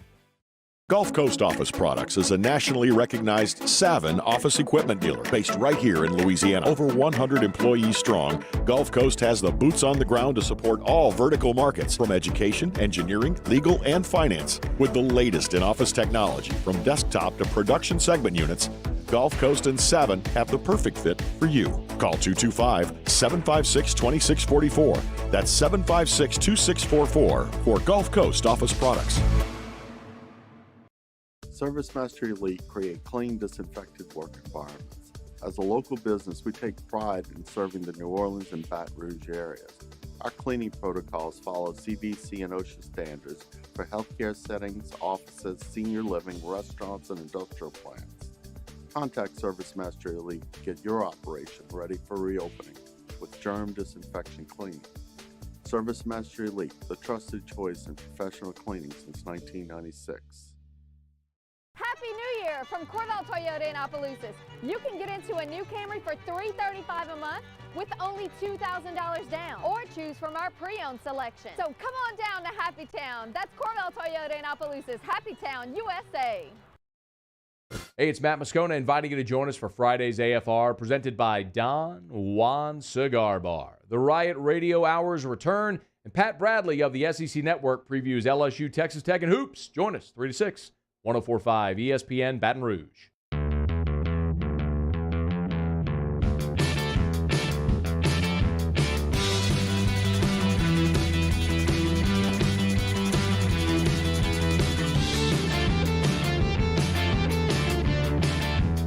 Hangin with Hester and Hanny on 104.5 ESPN Baton Rouge and 1130 The Tiger. And today's show brought to you in part by Louisiana Health and Injury Centers, helping you deal with pain. It'd be from auto accidents, sports injuries. Sometimes you just get a little bit older, things hurt a little bit more. Herniated disc, muscle, ligament strains, neck or back discomfort. Let them ease your suffering, whether it's some exercises and stretches or techniques like dry needling, electric nerve stimulation, ultrasound, or cryotherapy. What Louisiana Health and Injury Centers do for you, what they've done for members of my family, which is ease your pain. 13406 Airline Highway, 2832 Plank Road, and on Jefferson Highway near Drusilla. Easy access from both I-10 and I-12. Louisiana Health and Injury Centers. So anytime you see a name that is on Twitter and it's trending, you're like, oh, man, what happened? Well, O.J. Simpson was trending. I'm like, oh, what did Juice do? And he actually got his COVID-19 shot. Okay. So he has now been vaccinated, and there's some people that are extremely mad that O.J. Simpson got the vaccine before they did. And, of course, his mask says the Juice, so he's wearing his own brand. Simpson is in his 70s, correct? He's got to be, yeah. Okay, I don't want to go down. I was a little nervous when I was like, O.J. Simpson, oh, boy. This particular path about COVID vaccination pecking order here, but aren't you at this point, if you are 70 years of age or older, able to? Is he living in Nevada or Florida, or I don't know what the state law is where he's living in. I don't know where the juice is. I don't know where he's loose. If you're 70 years old, whether you were famous or not, notorious or not, you are at this point eligible to go get in line to get a shot. There's a lot of people right? that are 70 and above. Yes, I guess they're on Twitter. Didn't know, right. But yeah, they're on Twitter and they're mad. Okay. I'm not mad at them for being mad. Do you think the same thing I do at times when you see a name that you haven't seen in a long time, Mm-hmm. trending on Twitter? It's like, who passed? Either who died? or what did they do? Well, it's like, who died? Okay. Yeah. So Betty White had a birthday last week, and I was like, you better not have taken Betty White from Betty us. White made it. You Betty better White. not have, and thankfully it was just her birthday. 99? She made 99? 99. Yeah. Golden Girl still plays to this day. I was very concerned about Betty White I was in 2020. I'm still concerned about Betty White. Who doesn't like Betty White? Everybody does. She's hilarious. I love Betty White. I'll invite you for a chat on our Deshaun Watson thing. Couple of this is one I hadn't really thought about. I understand how on paper it might work. I don't think it works in theory, which was to trade Watson to the Lions for Matthew Stafford and a package of picks. I see what you're getting at. That would give the Lions the franchise quarterback, much younger franchise quarterback to start their rebuild. It would give the Texans a adequate, older, accomplished quarterback to work with. I just don't think that it works. First of all, the Lions. This is a complete as complete a rebuild as there is in the NFL. Jacksonville and Detroit. Mm-hmm. You virtually got nothing up there. I mean, very, very little. So I don't know that. Look, Deshaun Watson's going to be an upgrade team. I don't know that you want to give away that many picks when you're Detroit and you're in that big of a hole. If you're the Texans, I don't know that you want to start over with a quarterback that's as old as Matthew Stafford that's going to cost as much as he does.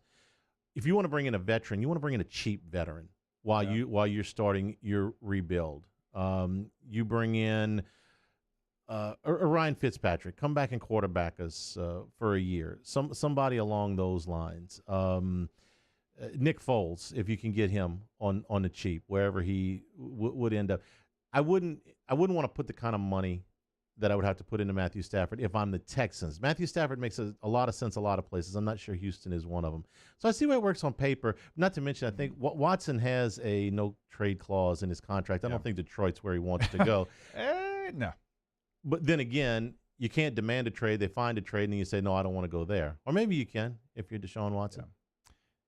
So I've got a list of quarterbacks that have been traded somewhat in their prime, some a little past it, and what it took to get the quarterback and kind of what the conversation is we're having now. All right. So Drew Bledsoe in 2003. Buffalo sent its first-round pick, 14 overall, to New England for Bledsoe. Brett Favre, the Packers sent Favre to the Jets for a conditional draft pick. The deal had a lot of contingencies, and if they made the postseason and he played well, it's going to be a first-round pick. Ended up being a third-round pick because they fell short of the playoffs. Jay Cutler, Denver sent Cut and a fifth-round pick to Chicago for a 2009 first and third-round picks, a 2010 first-round pick, and quarterback Kyle Orton. The Bengals sent Carson Palmer to the Raiders for a 2012 first-round pick and a second-round pick. This one. The Eagles sent Sam Bradford to the Vikings for a 2017 first-round choice and a fourth-round pick in 2018. So of all those deals that have taken place over the last couple of years, Jay Cutler seems like the most Deshaun Watson type deal. It does, because every one of those deals was unique. The Patriots traded Drew Bledsoe because they fell backwards into Tom Brady and they didn't need him anymore. The Packers traded Brett Favre because they were finally ready for Aaron Rodgers to become the quarterback, and they had grown tired of Favre waffling about whether or not he was going to continue to play. The Vikings traded for Sam Bradford in a panic because they thought they had a playoff team, and Teddy Bridgewater had sustained what they thought was a potential career-ending injury at the time. And then what was the last one? Carson Palmer. Carson Palmer told the Bengals that he was going to retire if they didn't trade him. So it was a get what you can for him. Cutler is, I think, the closest comparison because this is a team that has a bona fide starting quarterback, although Cutler was never as good as Watson is now, but a bona fide starting quarterback in his prime that wants out just because he don't like you no more. Yeah. And you have no viable replacement for him. See, the Patriots had a viable replacement. The Packers had a viable replacement. Denver didn't. When they took Kyle Orton back. Kyle Orton was a serviceable quarterback, but he was by no means a star. The Texans don't even have that. The Texans have a robust market to go shopping in, but they don't have any idea if they ship Deshaun Watson out for a package that doesn't include a quarterback, well, They got to go. They got to go shopping. They got to go find a QB. That's why the deal with Miami is at least interesting. I wouldn't make it if I were Houston, but at least it includes Tua going back to Houston, and they have their quarterback to build around. I wouldn't. I think there's too many question marks around Tua, but I get it. If they trade Deshaun Watson to, let's say, Carolina was one of the teams that I thought the deal made a lot of sense. Well, you get Teddy Bridgewater back. Well, you got a quarterback. You don't have a long-term quarterback, but you got a quarterback that can go out there and, have a serviceable 2021 season. If Teddy Bridgewater is your quarterback for the next 2 years in the middle of your rebuild while you're trying to find your long-term quarterback, that's fine. I mean, you're not hurting your franchise by doing that. I think that Teddy's a borderline starting quarterback in the league right now. I think he's a guy you can start for a year, but he's not anybody I would attempt to build my franchise around, but he's somebody I would trust to start for a year. Yeah, he can get kind of like what the Saints thought of. He can get you some wins. You're not going to fall off a cliff if you put him in at quarterback. I agree with you there. And you start talking about what Houston would have if they didn't get a quarterback back in the draft. Can anybody in this room tell me who the backup quarterback for the Houston Texans is currently? I'll give you a small slider if you get it right. The backup quarterback, if in the last game of this season, the backup quarterback for the Houston Texans. Oh man, I feel like I want to say Matt Schaub just because it's the default answer. He was the Falcons. I know he was. Just retired. By the way. He was in the league for 114 It is years. one Mobile's on AJ McCarron. See, Mario looked like he was all ready to guess. Mario? Did you know that one? Ain't one person in here. I didn't know McCarron was still. I didn't know McCarron was. I knew he was in the still in there. But. No, I wouldn't have. I wouldn't have got that one. It's just my. I don't think AJ's going to be the starter. No, my default is just to say Matt Schaub because Matt Schaub's been in the league for 100 years, and most of them were with. How about that? He just retired this year with the Falcons, a team that he kind of. My second guess would have been Brock Osweiler. I think Brock's coaching would have also been wrong. We'll take a break here. Hanging with Hester and Hanny, 104.5 ESPN Baton Rouge. Hanging with Hester and Hanny. Tune in Sunday, February the 7th for live play-by-play of Super Bowl 55 when the Tampa Bay Buccaneers face the defending champion Kansas City Chiefs. Coverage starts at 1 and kickoff is at 5:30. Your home for the NFL and Super Bowl 55 is 104.5 ESPN Baton. At All-Star Toyota, you get it all. If you're in the market for an all-new Toyota vehicle, come see our friendly and knowledgeable sales team at All-Star Toyota. Located in Baton Rouge at the corner of Airline and Goodwood, we've been serving our community since 2005 by offering a large selection of new Toyota cars, trucks, and SUVs. Get behind the wheel of your dream car and take a test drive at All-Star Toyota today. Are you a licensed contractor? There's lots of good contractors in Louisiana doing work the right way, but unfortunately, too many unlicensed contractors are working outside the licensing requirements. Working as a contractor in Louisiana requires a license for the company doing the work. The Louisiana State Licensing Board for Contractors wants to help you get licensed to allow you to conduct work legally. It's not difficult to get the license. We can help you. Go to lacontractor.org for more information. Licensed contractors, it's the law. I've been doing business with Luba for 25 years. They're dependable, trustworthy. It's just the attention to detail with our clients. Our folks have years and years of experience. They're highly trained professionals, but many companies have that asset. What I'd like to think makes Luba a bit different is that we use those talents in a way that truly is dedicated to serving the needs of the folks who depend on us.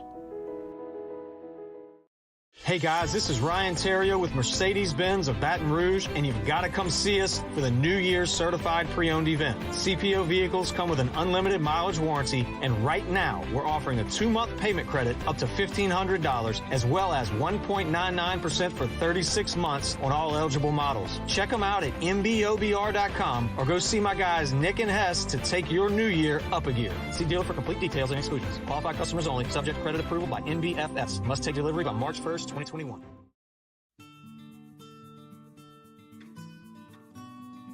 This is a house call. This is a follow-up appointment. This is a diabetes checkup. This isn't just more convenient care, it's more advanced care. This is innovating healthcare at Louisiana's #1 hospital. auctioneer. Gulf Coast Office Products is a nationally recognized Savin office equipment dealer based right here in Louisiana. Over 100 employees strong, Gulf Coast has the boots on the ground to support all vertical markets, from education, engineering, legal, and finance. With the latest in office technology, from desktop to production segment units, Gulf Coast and Savin have the perfect fit for you. Call 225-756-2644. That's 756-2644 for Gulf Coast Office Products.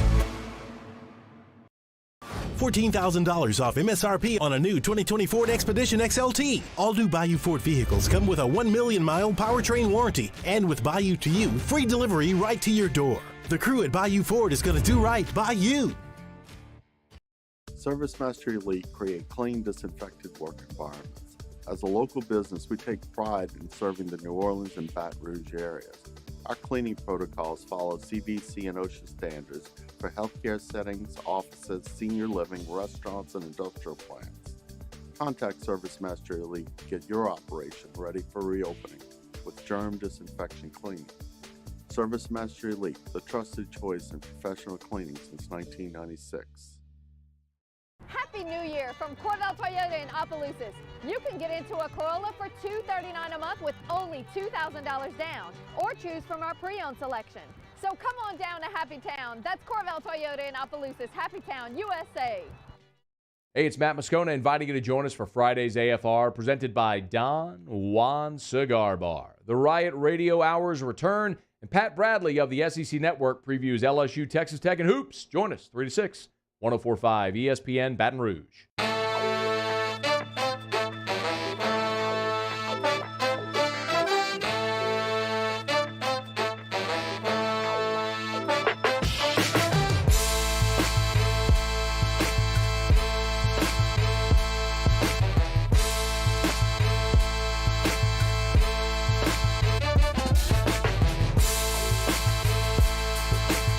Hangin with Hester and Hanny on 104.5 ESPN Baton Rouge and 1130 The Tiger. LSU and Texas Tech tomorrow as the Big 12 SEC Challenge is upon us for this year. You take a look at what Texas Tech has done this year, and they're sixth in the Big 12. So you say, oh, there's a sixth-place team in the Big 12. The Big 12 is loaded this year, and Texas Tech is as hard-nosed a team as they come. So they're sixth in the Big 12, but they're 13th in the NET.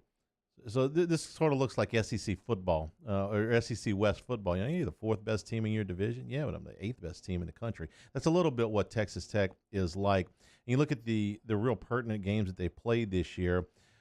They've got to win at Texas. They've got to win at Oklahoma. Both of these are NET top 20 teams. They've got to win. They've got a 1-point loss at West Virginia. That's the game we've been talking about all week, maybe the game of the year in college basketball. Their losses are a 1-point loss to Kansas at home, an 8-point loss to Baylor, and that's about as good as you can do against Baylor. And they lost they're actually the biggest margin of defeat this year was an 11-point loss to Houston. Now, if you haven't seen Houston play, and I wouldn't be surprised because I've only seen them once, they're in NET 4. Yeah, and really Kelvin good. Sampson has got a stacked roster. They don't necessarily have a superstar, but they ain't a bad player on that team. So don't look at Texas Tech's record and say, 11-5, sixth place in the Big 12. You know, they're 4-4 in the Big 12. This is a middle-of-the-road team. This is not a middle-of-the-road team. If I were just based on what I've watched, and I haven't watched everybody, and I'm not going to sit in that committee room for sure. You asked me where Texas Tech is right now. I tell you they're a solid 3 seed in my mind. They're a top 12 team in the country, easy, and they're ranked number 10. Relentless defense, but a better offensive club, I think, maybe than they've had in the last couple of years. For LSU, I've seen them when they're at their best, and when they're at their best, they're moving the ball fluidly, they're scoring, but mostly they're just locked in, they're focused. And they go through way too many spots, too many 4-minute, too many 6-minute stretches where it just doesn't look like everybody's engaged. I don't know why that is, and I don't know how you fix it because I know that they work on it constantly about focus, about attention to detail, about hustle. and there's just too many lapses to beat a team like Texas Tech. What I would like to see from LSU is you give me 40 minutes tomorrow. I mean, give me 40 gut-busting minutes. And you know what? If Texas Tech beats you 79-77 the way they beat Texas, or 69-67 the way they beat Oklahoma, then so be it. But don't go out there and take a 10-point lead, which LSU is capable of doing, and then have Texas Tech reel you in, you lose the game by a dozen. And we sit here on Monday and we go, man, you remember LSU was up 30-20. They were up 32-21, and they ended up losing the game 85-73. Yeah. That's going to drive me crazy because I'll know at that point that LSU is capable of playing with a team like this, but the game was too long for them. That's what I'm looking at. Give me 40 minutes of gut-busting effort, and if Texas Tech nips you, it'll be disappointing, but it'll be what it is. But if they go out there and take a lead and fitter it away and end up losing this game by 10 or 12 points, it's going to really aggravate me. Yeah, Texas Tech's a hard team to figure out when you look at the stats. They're 106th in the country in scoring. They are 240th in assists per game, so a lot of dribbling, right? They're 165th in rebounds per game, only 36 rebounds per game. Now, they only allow 61 points a game because it's the tenacity, it's the effort, it's the energy of Texas Tech that it annoys you, it wears you down, and at the end of the game, how interested are you in going back out there after a timeout because you know they're going to come out the same that they came out at the opening tip? Like that's who Texas Tech is, right? So when you look at them, you have to match their energy. You have to match everything that they do because they're not a team like Alabama who's going to come out and they're going to shoot, 10 of 12 from beyond the arc. They're not a team that has this huge size advantage like Kentucky did against you where they're going to out-rebound you. They're going to block every shot inside the paint. They're just a team that has good enough players at the end to be talented enough to beat you, but they're going to get after, let's just call it like it is, pardon my French, get after your ass for the entire game. That's just who they are. I didn't know that stat about 106th offensively. That's a little bit surprising to me because they've been better, I thought better offensively. 87 against West Virginia, 79 against Texas, 77 against Oklahoma State, 91 against Iowa State, though Iowa State is not very good this year.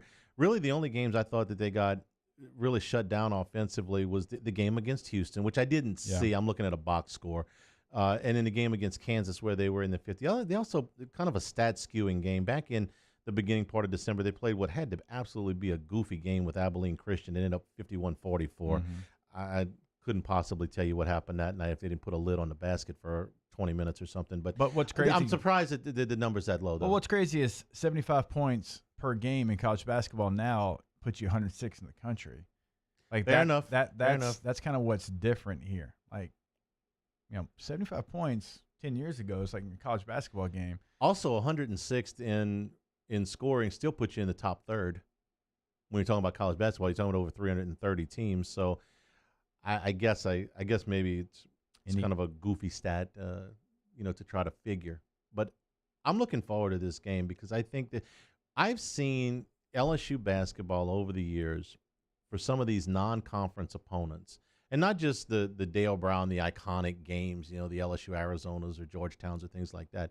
But I'm talking about, some of John Brady's teams when Arizona came in here, or, one of those, I think it was a Trent Johnson team that beat a really good Marquette team one year they had no business beating. I mean, there have been some really, really fun games. The Buddy Hield game, which LSU lost, but was a heck of a lot of fun. So I'm hoping for one of those games tomorrow. And I know it's going to be a little bit more difficult because you're not going to have the atmosphere in the arena because it's going to be mostly empty. It'll be a decent atmosphere for what you can have right now. But some of those games tend to be the ones that I remember. Those big non-conference games more so than the hard-fought 77-76 game against Auburn or Alabama or Tennessee or whatever. I remember when Marquette came here or Arizona.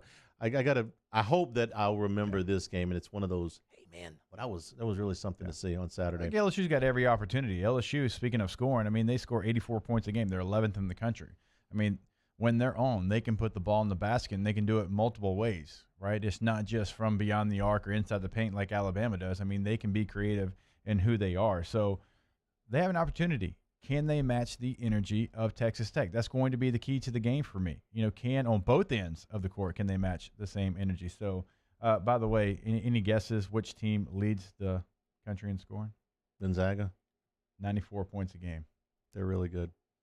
Iowa's at 90, so they're 4 points Be better. right in the middle of the G League. They're 4 points better than Iowa. Colgate, though, the team you talked about, third in the country, 90 points per game. 11 any team. 1 o'clock tip for LSU and Texas Tech tomorrow, 12:30 pregame on Eagle 98.1. Ask Us is next. That's in the Bayou Ford chat. Hanging with Hester and Hanny, 104.5 ESPN Baton Rouge. Hangin' with Hester and Hanny. All right, brought to you by Garcia Roofing. They've been doing this thing since 1992, right? They've been doing the Baton Rouge area, of course, New Orleans, Lafayette, North Shore, Lake Charles. They've done it all around the state of Louisiana, and they've done it with their Garcia guarantee. They save me thousands, allow them to do the same for you, and it came from a free roof inspection, something that, we thought was small. They came out and said, no, this isn't a small deal. This is a big issue. But even if you do have just a small issue, well, they can fix that. Nothing's going to be too small for them to handle. Of course, Hanny, nothing's going to be too big either. No, and so many different types of jobs that they can do: shingle roofing, metal roofing, slate, Spanish tile, cedar shake roofing, all of your commercial roof coating, all of your roof repair. And you can do this in Baton Rouge, New Orleans, North Shore, Lake Lafayette, and now Lake Charles as well. Roof now and pay later. Call 756-3100, 225-756-3100, or online. It's GarciaDidMyRoof.com. In times of need, get a full list of phone numbers, websites, and other important emergency information on the Demco Stormwatch page at 1045ESPN.com.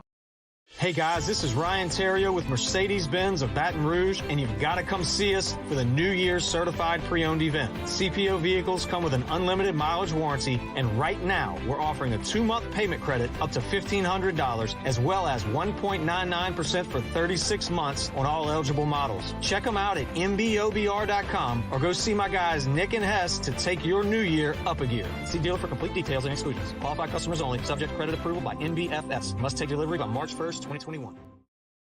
Have you been arrested for DUI or other traffic violations? Have you made a mistake? We all have. You're not a bad person. Call the law offices of O.C. Brown at 225-343-1111 or connect with us online at ocbrown.com. This isn't just another day. It's so much more. Kelly's life was put on hold when her auctioneer primary care doctor discovered a rare blood disorder. Her doctor connected her to an auctioneer care team of cancer, heart, and kidney specialists.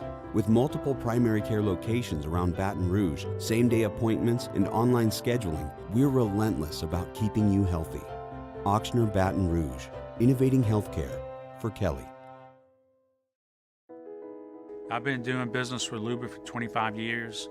They're dependable, trustworthy. It's just the attention to detail with our clients. Our folks have years and years of experience. They're highly trained professionals. But many companies have that asset. What I'd like to think makes Luba a bit different is that we use those talents in a way that truly is dedicated to serving the needs of the folks who depend on us. Are you a licensed contractor? There's lots of good contractors in Louisiana doing work the right way, but unfortunately, too many unlicensed contractors are working outside the licensing requirements. Working as a contractor in Louisiana requires a license for the company doing the work. The Louisiana State Licensing Board for Contractors wants to help you get licensed to allow you to conduct work legally. It's not difficult to get the license. We can help you. Go to lacontractor.org for more information. Licensed contractors, it's the law. At All-Star Toyota, you get it all. If you're in the market for an all-new Toyota vehicle, come see our friendly and knowledgeable sales team at All-Star Toyota. Located in Baton Rouge at the corner of Airline and Goodwood, we've been serving our community since 2005 by offering a large selection of new Toyota cars, trucks, and SUVs. Get behind the wheel of your dream car and take a test drive at All-Star Toyota today. Sports wouldn't be the same without the die-hard fans. That's why we're highlighting the fans that do the most. 104.5 ESPN Baton Rouge brings you the Citizens Bank Fan of the Week. Check it out at 1045ESPN.com, the Citizens Bank Fan of the Week. Hey, it's Matt Moscona inviting you to join us for Friday's AFR, presented by Don Juan Cigar Bar. The Riot Radio Hours return, and Pat Bradley of the SEC Network previews LSU, Texas Tech, and Hoops. Join us 3 to 6, 104.5 ESPN Baton Rouge.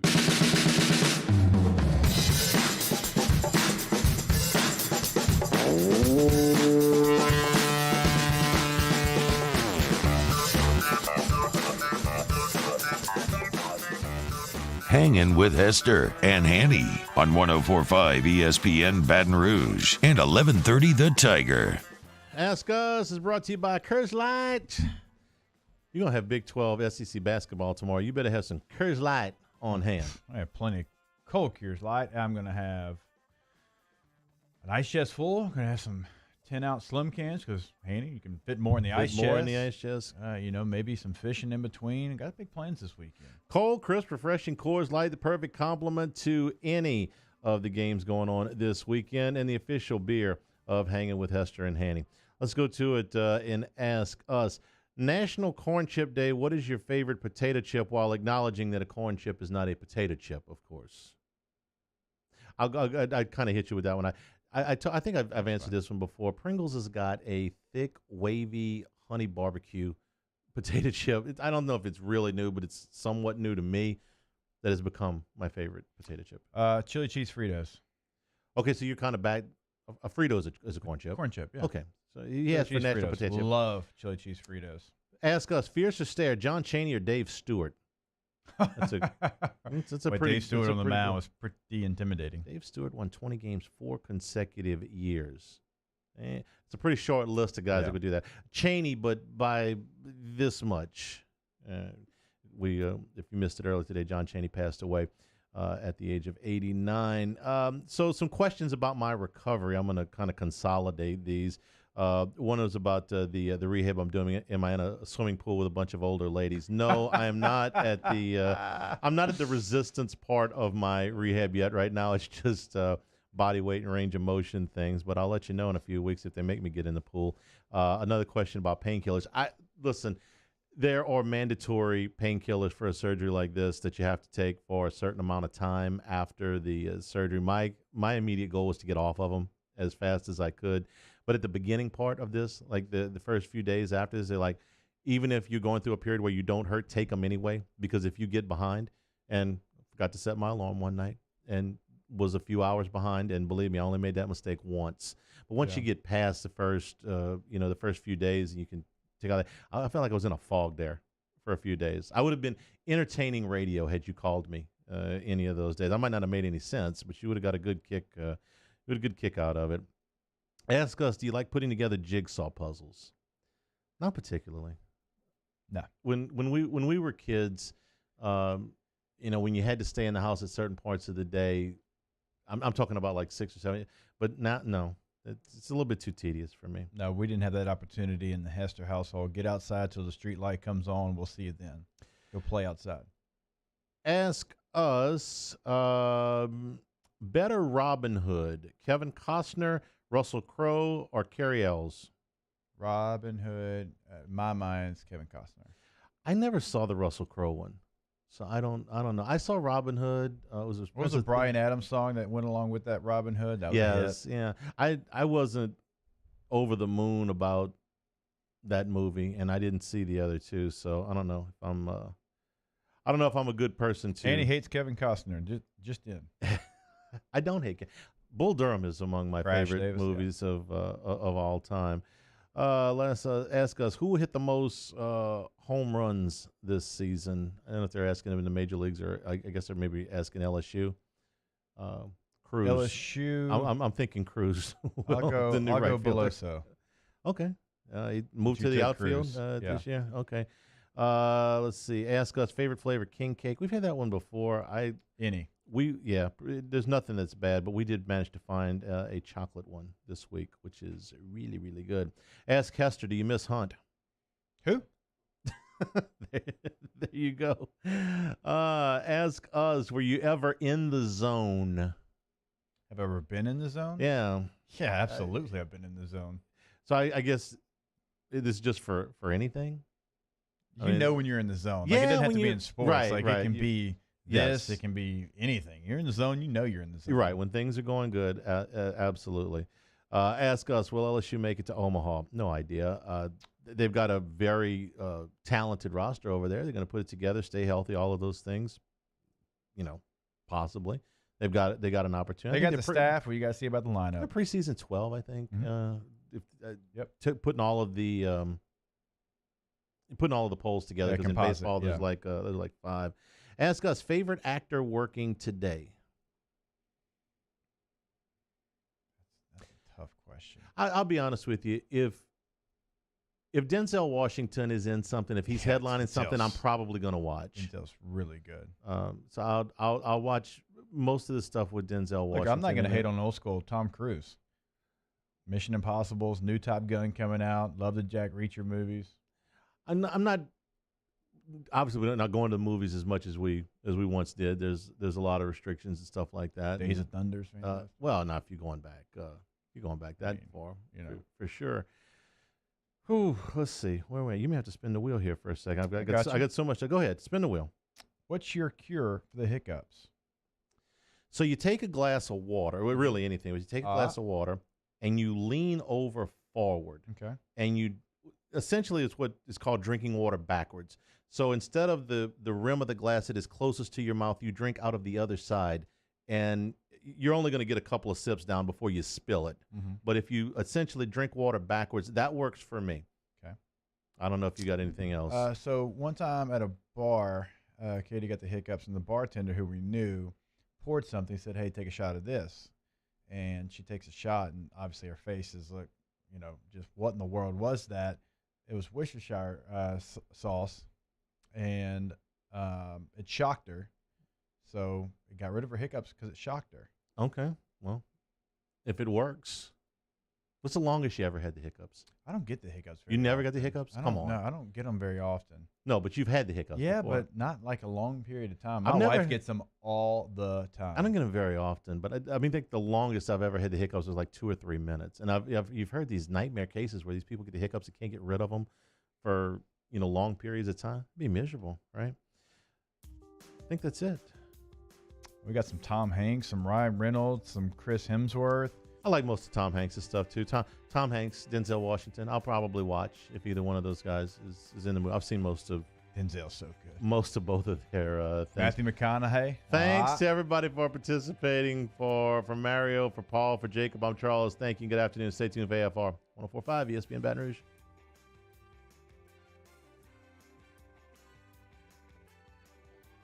Hangin' with Hester and Hanny. At All-Star Toyota, you get it all. If you're in the market for an all-new Toyota vehicle, come see our friendly and knowledgeable sales team at All-Star Toyota. Located in Baton Rouge at the corner of Airline and Goodwood, we've been serving our community since 2005 by offering a large selection of new Toyota cars, trucks, and SUVs. Get behind the wheel of your dream car and take a test drive at All-Star Toyota today. ServiceMaster Elite create clean, disinfectant